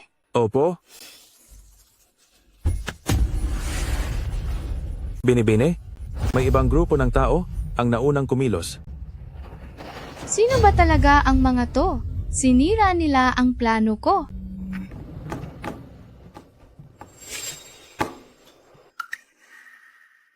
Anong oras na ba? Di pa siya bumabalik.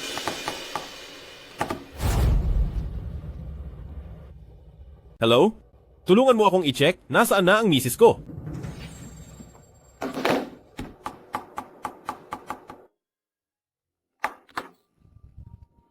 Hello? Anong balita? Base sa CCTV, kinuha si Mrs. ni Pamilyang Lee.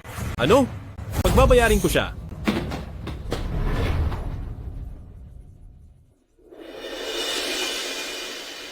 Li Xing Yue, nagkita tayong muli.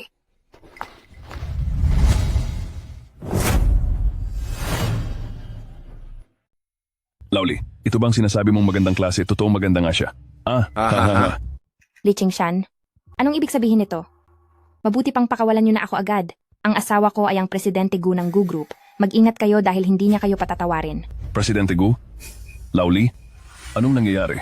Ayaw niyo na bang mabuhay ng payapa? Bakit niyo kinuha ang asawa ni Presidente Gu?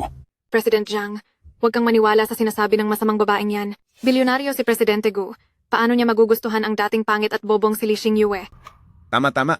Sa pagkakataong ito, buti na lang at matalino si Weiwei. Kung hindi, ako ay maloloko na ng dalawang hangal na ito. President Jiang, ang asawa niya ay isa lang mahirap na assistant. Kaya President Jiang, mag-enjoy ka lang, huwag kang mag-alala. Kung ganoon, hindi na ako magpapatsamba.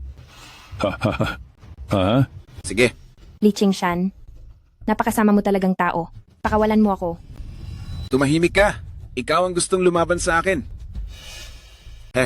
President Zhang, ang kwartong ito ay inihanda ko na para sa inyo. Nandoon lang sa kabila. At saka, doon sa loob ay may inihanda ako na magagandang bagay. Ay, talagang si Lauli ay marunong sa mga bagay-bagay. Huwag kang mag-alala. Bukas ay ipag-uutos ko na ang pondo ay ipadala na sa kumpanya nyo. Ay, salamat President Zhang. Salamat President Zhang. Upo. Ahaha. Magandang binibini. Tayo na. Hahaha. Tumayo ka. Bitiwan mo ako. Huwag kang malikot.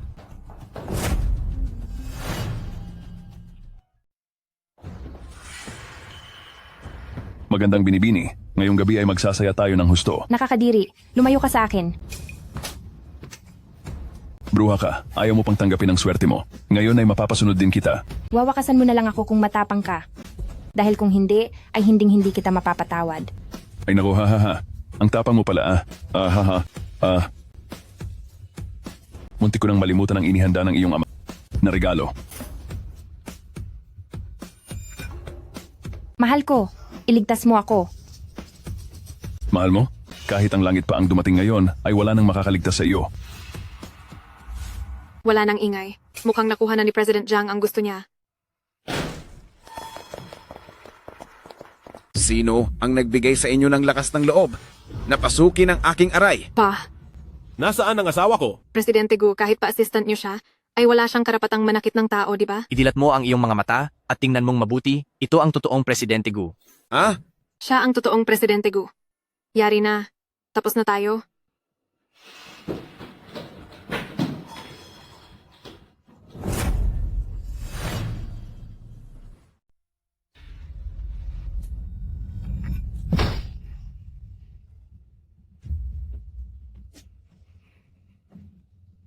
Wawakasan kita ngayon din. Aray. Sino ka ba sa akala mo? Ang lakas ng loob mong saktan ako? Presidente Gu? Mahal ko, dumating ka rin sa wakas. Huwag kang matakot. Nandito lang ako. Presidente Gu? Anong gagawin natin dito? Sandali, Presidente Gu? Dahil sa mag-aamang pamilyang Li ito, pinahamak nila ako. Wala akong kinalaman dito. Hindi ko alam na asawa niyo pala siya. Tapusin siya? Parusahan ng husto. Presidente Gu? Naintindihan ko. Hoy, Presidente Gu. Dalhin na yan. Patawarin niyo ako, hindi ko alam. Talagang hindi ko alam. Presidente Gu.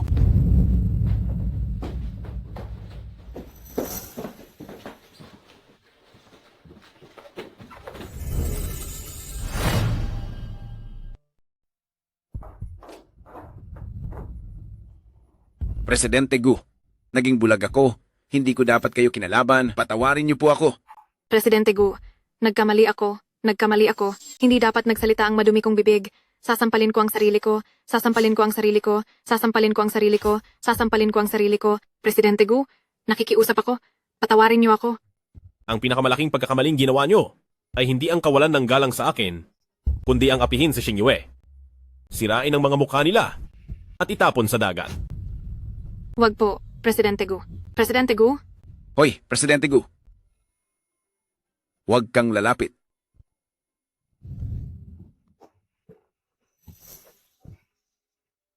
Ang init. Hoy! Xingyue! Anong nangyayari sa'yo?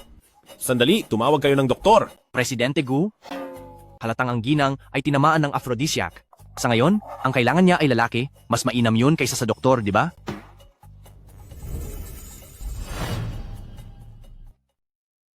Gusto mo bang marinig ang pinagsasabi mong kalokohan? Bakit hindi na lang po kayo ang gumawa? Lumayas ka. Patatayin ko ba ang ilaw? Alice. Sandali lang. Pa. Magdala ka rito ng tubig. Sige po. Naiinitan ako. Sobrang init. Teka, hindi. Tama na siguro to. Asawa ko. Ang hirap ng pakiramdam ko. Mahirap na pakiramdam, oo? Huwag mong gawin yan. Presidente Gu, ang tubig po. Gising ka na ba? Asawa ko. Umuulan na. Nasaan tayo? Nanganig ka kasi kanina? Hindi maganda ang pakiramdam mo. Ano, magluluto lang ako? Maligo ka na muna para mahimasmasan ka?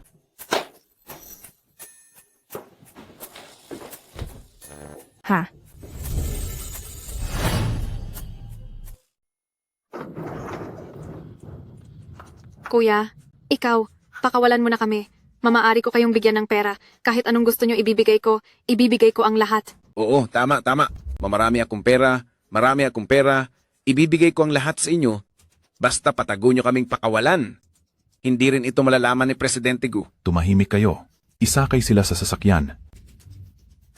Wag kayong lalapit. Habulin nyo. Hoy, ikaw na bata ka. Iniwan mo talagang sarili mong tatay. Walang hiyang bata.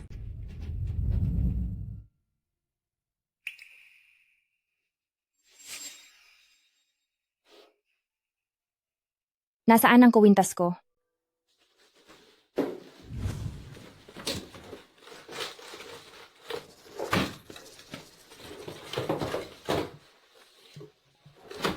Ang kuwintas ko. Anong nangyari?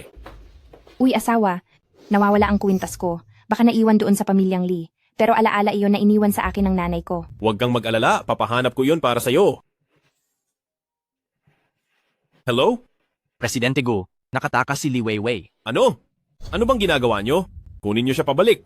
Oo nga pala. Saka isa pa, pumunta kayo sa pamilyang Lee. Hanapin nyo ang nawawalang kwintas ni Mrs. Ang kwintas po ni Mrs.? Ano po ang hitsura noon? Xing Yue, ano bang hitsura ng kwintas mo? Kulay pilak iyon. Ipapakita ko sa iyo ang litrato.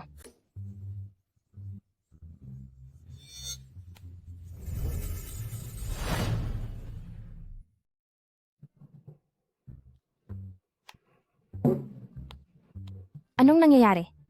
Hayaan mo na. Nawala ng kuryente. Walang problema. Ano, pumunta ka sa pamilyang Lee. Kunin mo lahat ng kwintas sa pamilyang Lee at dalhin mo lahat dito sa akin para makapili si Mrs. Mahal ko, parang pakiramdam ko ay naadik ka na sa pagpapanggap bilang Presidente Gu. Para kang isang big boss, tinawag mo pa akong Mrs. sa harap ng kaibigan mo kanina.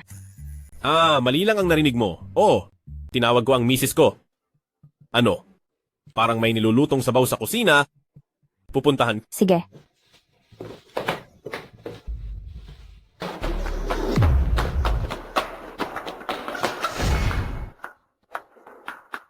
Nagmamakaawa ako sa'yo. Huwag. Ilayo siya. Huwag niyo akong saktan. Presidente Gu, hindi ko nagagalitin si Li Xingyue. Huwag kang mag-alala. Hindi ako si Presidente Gu.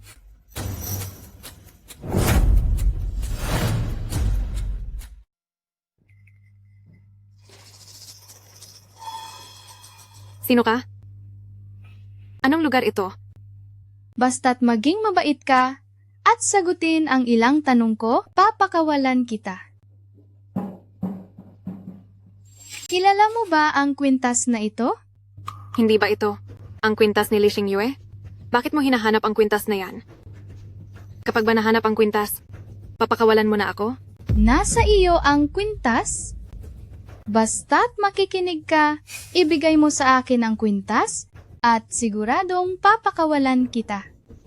Totoo ba ang sinasabi mo? Siyempre.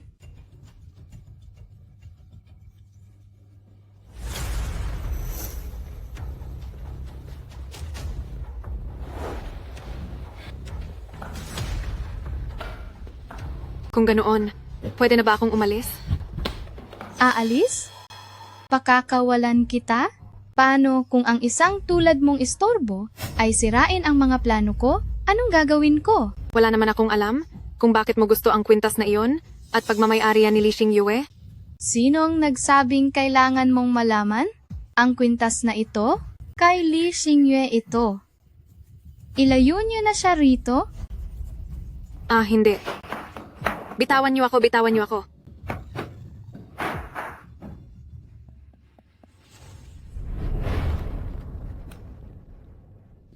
Nandito ba ang kwintas mo? Ay, wala rito. Ang kwintas ko kasi ay may maliit na buwan. Buwan?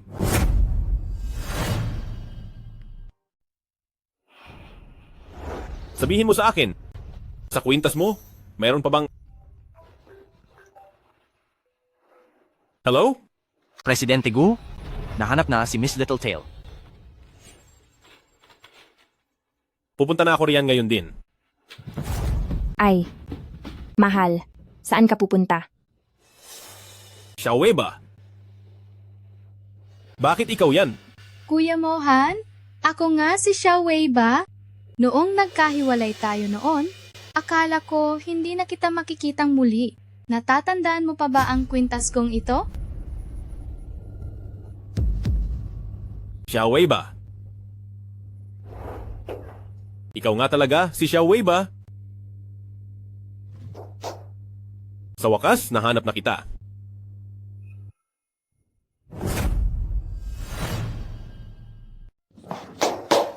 Sa wakas, nahanap na kita. Talagang walang alam si Gumohan na ang asawa niyang si Li Xingyue ang mismong taong hinahanap niya.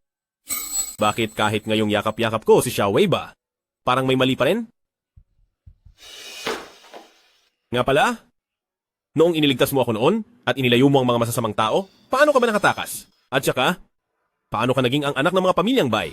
Noon, pagkatapos kitang ilayo sa mga masasamang taong yun, agad nila akong nahabol at sinaktan pa ako. Pagkatapos noon, nawalan na ako ng malay. Nang magising ako, nandoon na ako sa pamilyang bay. Doon ko lang nalaman na ako pala ang nawawalang anak ng pamilya. Ang pinagdaanan mo pala ay katulad sa akin. Ha? Narinig ko kay Special Assistant Han na ginawa mo lang yun para pagbigyan si Lola. Na napilitan ka lang na magpanggap na kasal sa babaeng yon. Ngayong nakabalik na ako, kailan ka makikipaghiwalay sa kanya, Kuya Mohan? Noong bata ka pa, hindi mo ako tinatawag ng ganyan. Naaalala mo pa ba ang bansag na ibinigay ko sa iyo noon? Ang sabi lang ni Li Weiwei, ang tungkol sa pagkuha kay Li Xingyu noong bata pa siya. Ang babaeng yon, paano ba niya tinatawag si Gumohan? Pinagdududahan mo ba na niloloko kita noon para maligtas kita? Nasugatan ang ulo ko dahil sa mga taong yon, kaya naging magulo ang alaala ko. Nitong nakaraan lang, mahirap man pero bumalik ang kaunting bahagi ng alaala ko. Marami pa ring bagay ang hindi ko pa naaalala. Hindi pa ba sapat itong kwintas ko para mapatunayan ang pagkakakilanlan ko? Hindi ba sapat itong kuwintas ko para patunayan ang pagkakakilanlan ko? Talaga bang nag-iisip lang ako ng sobra?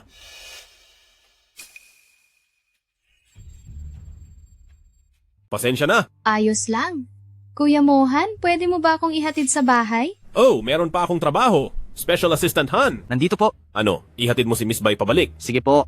Miss Bai, handa na po ang sasakyan. Tuloy po kayo. Mukhang si Gumohan ay hindi pa lubos na naniniwala. Kailangan kong makahanap ng paraan para malaman kung ano ba talaga ang tawag ng masamang babaeng si Li Xingyue sa kanya. Sige, Kuya Mohan, mauna na muna ako.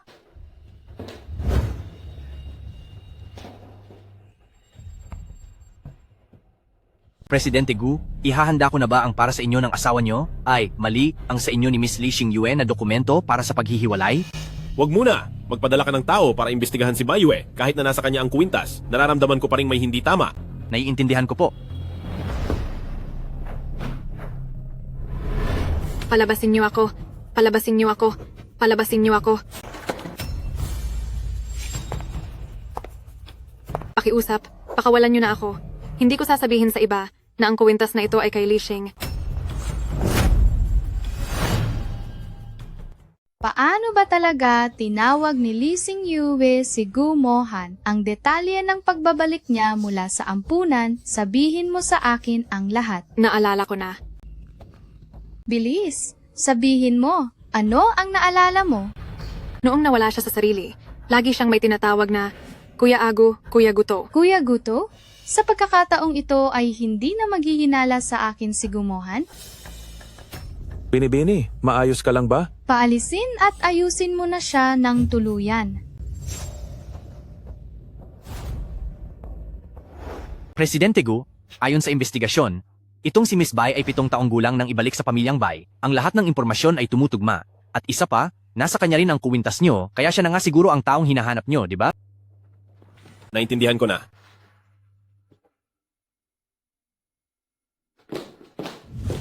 Mohan? Bakit nitong mga nakaraang araw ay hindi mo sinasagot ang mga tawag ko? Ako? Hindi mo pa rin ba gustong maniwala sa akin? Kuya Guto. Ano ang tinawag mo sa akin? Tama. Naalala ko na ang lahat. Noong bata pa ako ay ganito na kita tinatawag. Patawad. Xiao Wei ba? Hindi ko dapat pinagdudahan ang sinabi mo. Ayos lang yon. Naiintindihan kita. Sa isang taong may katayuan at posisyong tulad mo, dapat lang na maging maingat ka. Kuya Guto, kailan mo ba balak makipaghiwalay sa babaeng yon? Kakausapin ko siya ngayong araw.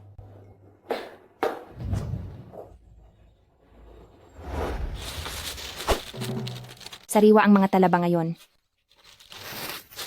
Li Xingyue, huwag kang mag-alala. Kung di kaya ng lalaki, alagaan mo lang siya ng mabuti. Darating ang araw na magiging maayos din ang lahat.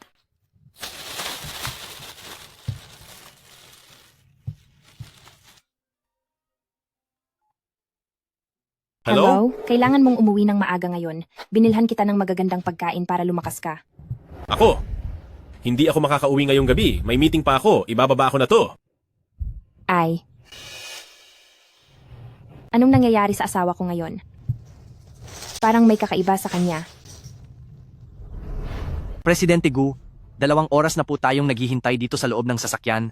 Ang kasunduan ba sa paghihiwalay? Ibibigay na ba talaga kay Madam?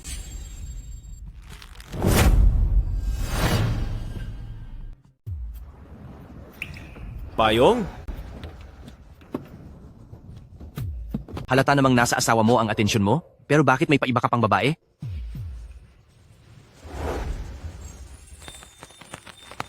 Mahal ko, di ba sabi mo may meeting ka? Bakit bumalik ka na? Oh, tapos na ang meeting ko kaya bumalik na ako? Tutulungan kita. Uwi na tayo.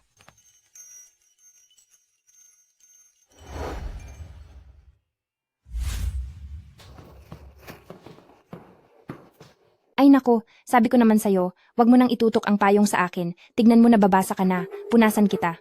Ano, Xingyue? May gusto akong sabihin sa'yo. Ako muna ang magsasabi. Mahal ko, iyong kwintas, wag mo na akong tulungang hanapin. Dahil sa nangyari kay Xiao Wei ba, muntik ko nang malimutan to. Nahanap mo na ba? Hindi pa. Iyong kwintas na yon, para sa akin, parang kasama ko na rin si Mama, na nagbibigay sa akin ng lakas ng loob na magpatuloy. Pero, ngayong kasama na kita, hindi ko na kailangan ng kwintas na yon. Ganoon pala ako kahalaga sa puso mo? Tapos na akong magsalita. Ano namang sasabihin mo? Oo, ako. Gusto ko lang sana pag-usapan yung tungkol sa kwintas. Ngayong di na mahanap ang kwintas. Bukas asahan kita para bumili ng bago. Ang bait talaga ng asawa ko. Di ba sabi mo magluluto ka ng masarap? Ako na ang maghuhugas ng gulay.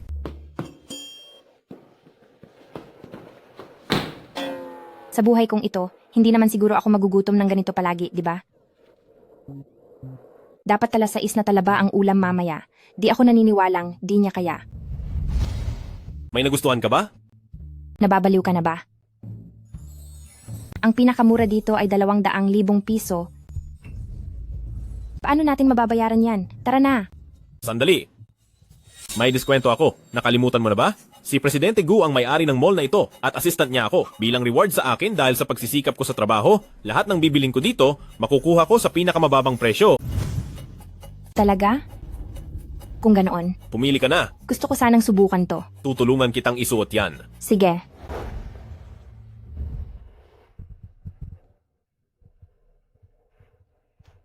Bagay ba? Oo, bagay na bagay sa'yo. Kuya Mohan, Susubukan ko naman yung iba. bakit hindi pa nakikipagdiyoryo si Gumohan sa masamang babaeng yan? At napakabait pa niya sa kanya.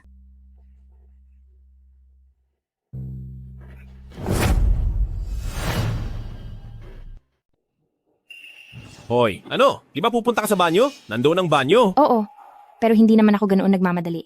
Parang may naririnig akong tumatawag sa iyo. Hoy, ano? Masama sa katawan ang nagpipigil ng ihi. Makinig ka at pumunta na doon. Kuya Mohan?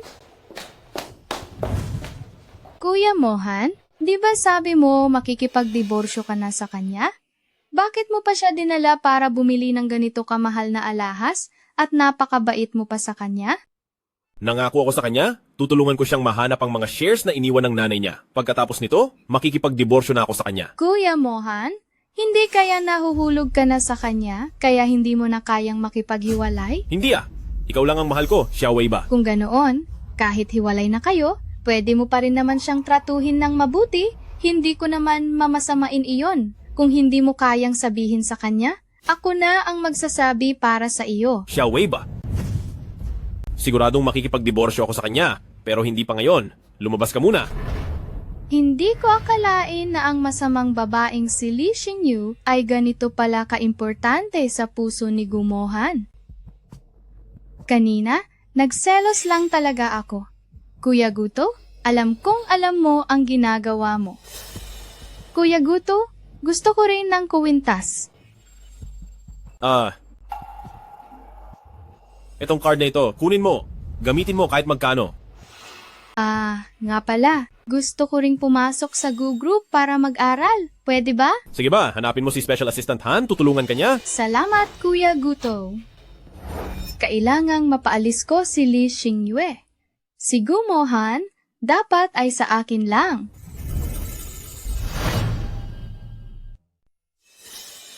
Hey, narinig niyo na ba? May darating na bagong presidente ang kumpanya ngayong araw. Balita ko ay isa siyang asawa ng isang mayamang tagapagmana. Ang kumpanya natin ay isang sangay ng Gu Group. Hindi kaya siya ang madam ni Presidente Gu? Ang madam ni Presidente Gu. Napakabait ni Presidente Gu. Siguro ang madam niya ay mabait na tao rin, di ba? Naniniwala akong alam nyo na ang lahat, tama kayo, ako ang bagong baywe at ako rin ang madam ni Presidente Gu. Magandang araw, madam. Ngayong umaga, sa loob ng banyo ay nawalan ako ng kuwintas. Regalo iyon sa akin ni Presidente Gu na nagkakahalaga ng 20 milyong piso at ang magnanakaw ng kuwintas na iyon ay narito lang sa loob ng opisina na ito. Maghanap kayo, bilis!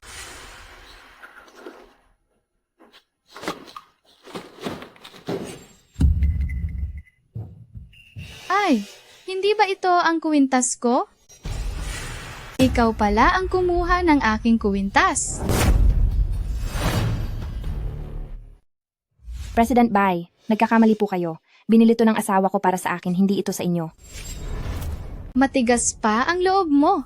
Ang kuwintas na ito, galing ito sa Burberry at pinakabagong disenyo, nagkakahalaga ito ng 20 milyong piso. Ikaw at ang asawa mo ay hamak lamang na kumikita ng 4,000 piso na mga pobreng trabahador. Paano nyo makakayang bumili ng ganito kamahal na kuwintas?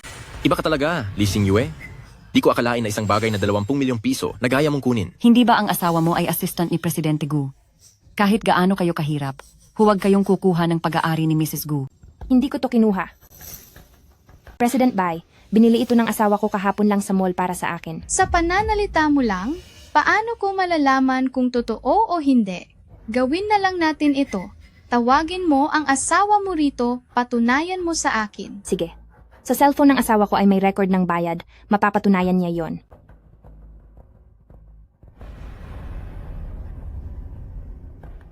Pagdating ni Gumohan, ipapaalam ko sa'yo kung kanino ba talaga siyang tao.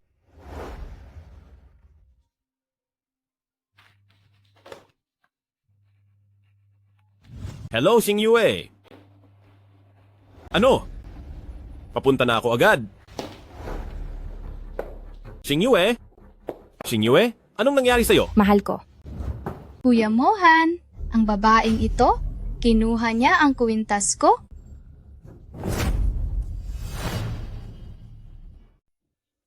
Mahal? Anong nangyayari rito? Ako? Mahal. Li Xingyue, ano bang itinatawag mo sa kanya? Kuya Mohan, siya kaya ang CEO ng Gu Group? Paano naman magiging asawa ng isang maliit na assistant na tulad mo? Ciao. Presidente Gu? Pinaglalaruan mo lang pala ako. Hindi ka naman pala talaga assistant. Ang asawa ni Li Xingyue ay si Presidente Gu. Ang asawa ni President Bai ay si Presidente Gu din. Sino ba talaga ang nagnakaw? Siguradong si Lee Xingyue yan. Si Presidente Gu ay bilyonaryo. Paano siya magkakagusto sa isang hamak at masamang babaeng yan? Wala na ba kayong magawa? Lumayas kayo! Kuya Mohan, siya pala ang asawa mo na i-divorce mo na? Anong ibig mong sabihin? Makikipaghiwalay ka sa akin? Hindi mo pa ba alam? Si Kuya Mohan ay ako naman talaga ang gustong pakasalan. Dahil lang naman ito noong hindi ako nakabalik. Napilitan lang siyang sumunod kay Lola kaya... Tama na! Di ba sinabi ko na? Ako mismo ang magsasabi sa kanya. At saka ang kwintas na yan ay binili ko para sa kanya, bakit mo siya pinagbibintangan? Kuya Mohan, noong nasa mall tayo kahapon at binilhan mo ako ng kwintas. Itong disenyo ang pinili ko. Ngayong umaga, napansin kong nawala ang kwintas ko. Tapos, nakita ko siyang may suot na kamukhang kamukha nito, kaya nagkamali lang ako. Pasensya na talaga, Miss Lee. Ngayon ay ibabalik ko na itong kwintas sa'yo. Gumohan, ang galing mo rin eh. Nagpapanggap kang sweet at mabait, sinusuotan mo pa ako ng kwintas, pero ang totoo ay binilhan mo rin ng ibang babae ng kamukhang kamukha nito. Hiwalay ba ka mo? Sige, maghiwalay na tayo. Miss Lee, nagkakamali ka lang. Bruha ka. Nagawa mo pa akong saktan. Tama na yan. Ang magsakitan ng ganyan, hindi magandang tingnan. Kuya Mohan, siya ang unang nanakit sa akin. Huwag ka nang magpanggap na inosente. Naiintindihan ko na. Pumunta ka sa kumpanya ngayon para gumawa ng ganitong eksena, para sadyang puntiryahin ako. Sa totoo lang, matagal mo nang alam kung sino talaga ako. Pero, mula ngayon hindi mo na kailangang magpakahirap na mag-acting pa. Dahil ang isang masamang babaeng tulad nito, ibabalik ko na sa'yo. Huwag kang aalis. Lee Xingyu, kung talagang may paninindigan ka, lahat ng ibinigay ni Kuya Mohan sa iyong mga alahas at damit, hubarin mo lahat. At pati ang nasa kamay mo, itong Jiangxi ka dun, na nagkakahalaga ng 8 milyong piso, hindi yan isang bagay na kaya mong bilhin. Tama na yan. Gumohan, sabi mo sa akin ang relo na, to ay binili mo lang sa bangketa sa halagang 80 piso, niloloko mo na naman pala ako. Ngayon, ibinabalik ko na to sa'yo. Pati na ang sapatos na to, na regalo mo sa birthday ko. At itong jacket, na regalo mo sa akin bilang couple's anniversary gift.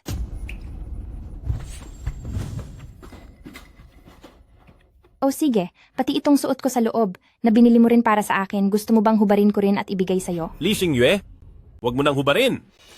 Kuya Mohan, huwag ka nang magkunwari. Puro ka lang pagpapanggap, hindi ko yan kailangan. Lee Xingyue. Kuya Mohan,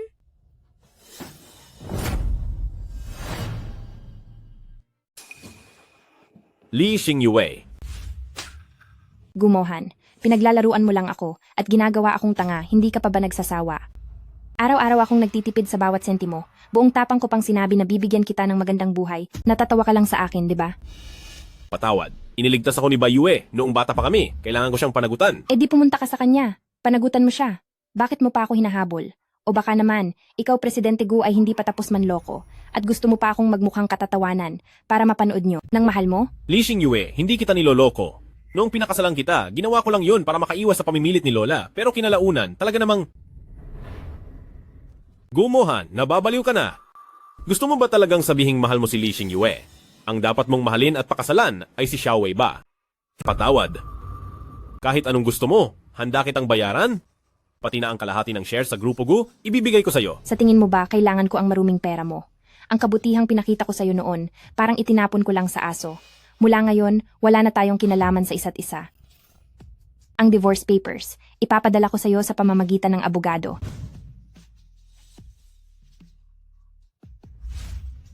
Masyadong madali para sa'yo kung aalis lang ako ng ganito. Sa'yo na to. Lee Xingyue. Napakasama mo talaga. Wala ka namang silbi, nasayang lang ang mga kinain mong oysters. Ikaw, bumalik ka rito. Presidente Go, kayo po, ayos lang ba kayo? Sinabi ko na sa inyo huwag nyo kasing pagsabayin ng dalawang babae. Dapat ay naging tapat na kayo agad. Tumahimik ka. Tulungan mo akong pumunta sa ospital.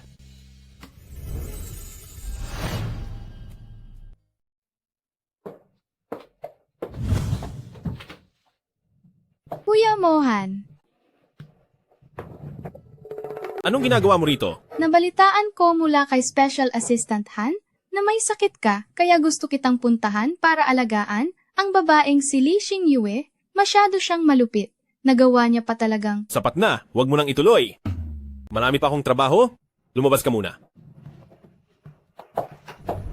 Kuya Guto. Hay, umalis ka. Muna rito.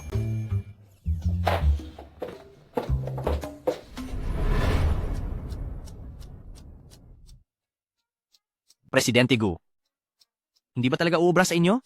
Si Miss Bayue, nagsuot na ng ganyan, hindi ka man lang ba tinatablan? Hehe. Magsalita ka pa ng isa, ipapadala kita sa India. Halo? Kumusta? Ako ang abogado ni Miss Lee Xingyue sa pakikipagdiborsyo. Ha? Ang inatasan na humawak sa lahat ng tungkol sa diborsyo niya kay Presidente Gu. Ano? Itatanong ko lang kung si Presidente Gu ay may oras mamayang hapon para pumunta at pirmahan ang kasunduan sa diborsyo. Wala akong oras. Isang gabi pa lang ang nakakalipas. Nakahanap na agad siya ng abogado. Ganoon ba siya nagmamadali na makipagdiborsyo sa akin? Presidente Gu? Ang cellphone ko.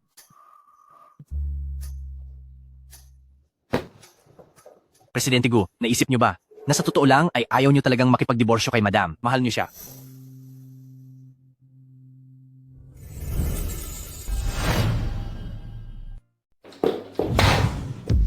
Kuya Mohan, pinapabigay mo kay Special Assistant Han ito sa akin? Anong ibig sabihin nito? Para bayaran ang utang na loob sa pagligtas mo sa akin noon, handa akong ibigay ang 20%. Ng shares sa Grupo Gu sa iyo? Tungkol naman sa iba pa? Kahit anong gusto mo, sabihin mo lang. Ibibigay ko hanggat kaya ko.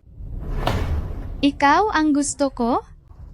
Ang bahay at mga shares? Lahat ng yan ay hindi ko kailangan. Gusto ko lang na pakasalan ka at maging asawa mo. Hindi maaari.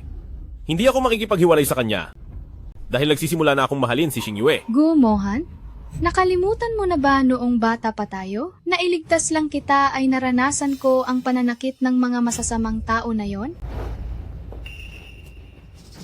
Kuya Guto, tayong dalawa ay sa wakas nagkita na uli. Paano mo nagawang mahalin ang ibang babae? Pasensya na. Hindi ko kayang lokohin ang sarili ko na hindi ko siya mahal. Maibabalik ko ang utang na loob mo sa akin noong bata pa tayo, maliban lang sa pagbibigay sa iyo ng pag-ibig at kasal. Kung pipilitin ko siya, maiinis lang si Gu Mohan, kailangang mag-isip ng ibang paraan. Kasalanan ito ni Xiao Wei ba? Hindi niya agad nahanap si Kuya Guto.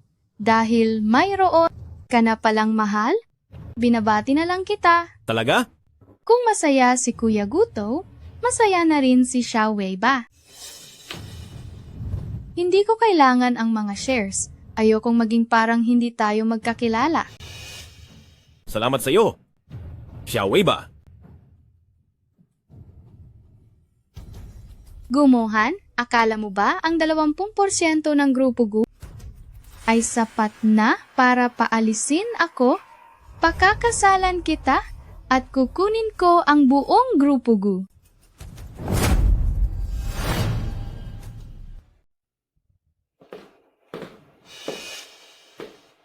Anong ginagawa mo rito? Ang munting si Gumohan na ibalik ko na sa iyo. Di ko talaga maintindihan si Kuya Mohan kung bakit siya nagkagusto sa'yo sa isang babaeng dukha na tulad mo. Bukod sa mukhang yan, wala ka ng silbi. Nga pala, narinig ko na dati ka raw isang baliw at pangit na babae. Para maging ganyan, siguradong gumamit ka ng siyensya, no? Alam ko kung bakit ka nandito ngayon. Naghahanap ka ng away, no? Eksakto, masama ang timpla ko ngayon at gusto kong magwala. Kung di ka pa aalis, mapipilitan akong... Parating na si Gumohan, di ako naniniwalang totoo mo akong sasaktan. Kapag dumating na si Kuya Mohan, siguradong mananagot ka sa kanya. Sige, subukan mo. Siguradong si Gumohan na yan. Li Xingyue, naglolo ko lang ako. Huwag mo akong saktan. Kami ni Kuya Mohan, totoong hiwalay na kami. Ay? Anong kabaliwan to? Xingyue, ibagsak mo ang kutsilyo. Madam, kumalam ka. Kuya Mohan, ang babaeng ito parang nawala sa sarili. Balak niya akong wakasan. Ako? Wawakasan ka? Ganyan pala ang laro mo? Kaya ko rin yan. Xingyue, tumawag kayo ng ambulansya. Dalhin si Madam sa ospital. Ah? Opo. Kuya Mohan, sinaktan niya ako ng ganito. Pero, siya lang ba talaga ang mahalaga sa iyo? Manahimik ka, nasugatan ka lang, pero si Xingyue ay nahimatay. Paano kung mapahamak ang isip niya? Anong klaseng katuwiran yan? Sa pagitan namin ni Bai Yue, mas mahalaga pa pala ako sa kanya. Ang kwintas ko.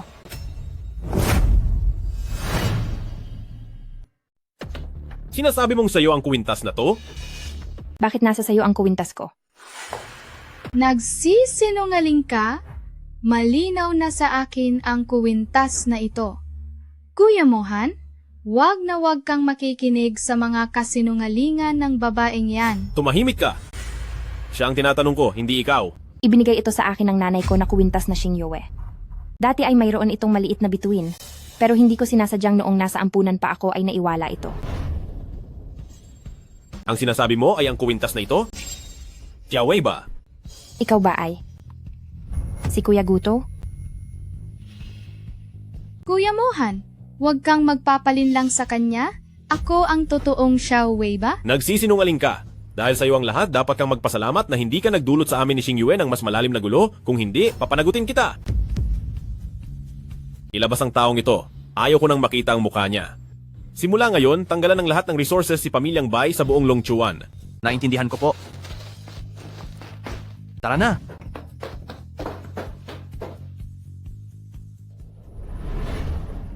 Xiaowei ba, sa wakas, ay nahanap na kita. Nasa tabi lang pala kita, bakit ang tanga ko? Kaya naman pala, akala mo si Bai Yue ay si Xiaowei ba, kaya gusto mo siyang pakasalan? Patawad?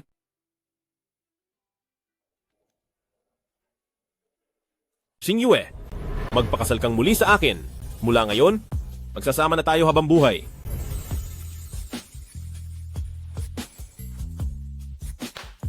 Sige.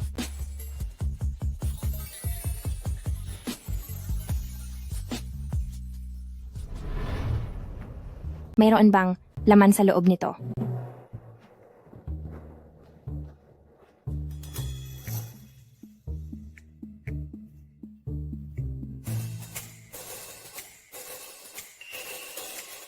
Kontrata sa paglilipat ng shares. Kaya naman pala, hindi ito mahanap ni na Li Weiwei dahil pala nakatago ito sa bahay na iniwan sa akin ni nanay. Mabuti na lang, mababawi ko na ang kumpanya ni nanay.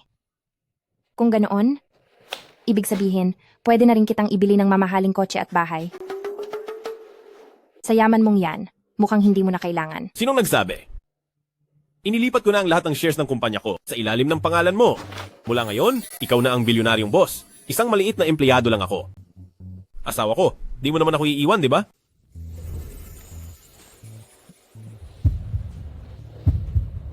Ikaw? Di ba hindi mo kaya? Ngayong araw ay ipapakita ko sa iyo kung ano ang kaya ko.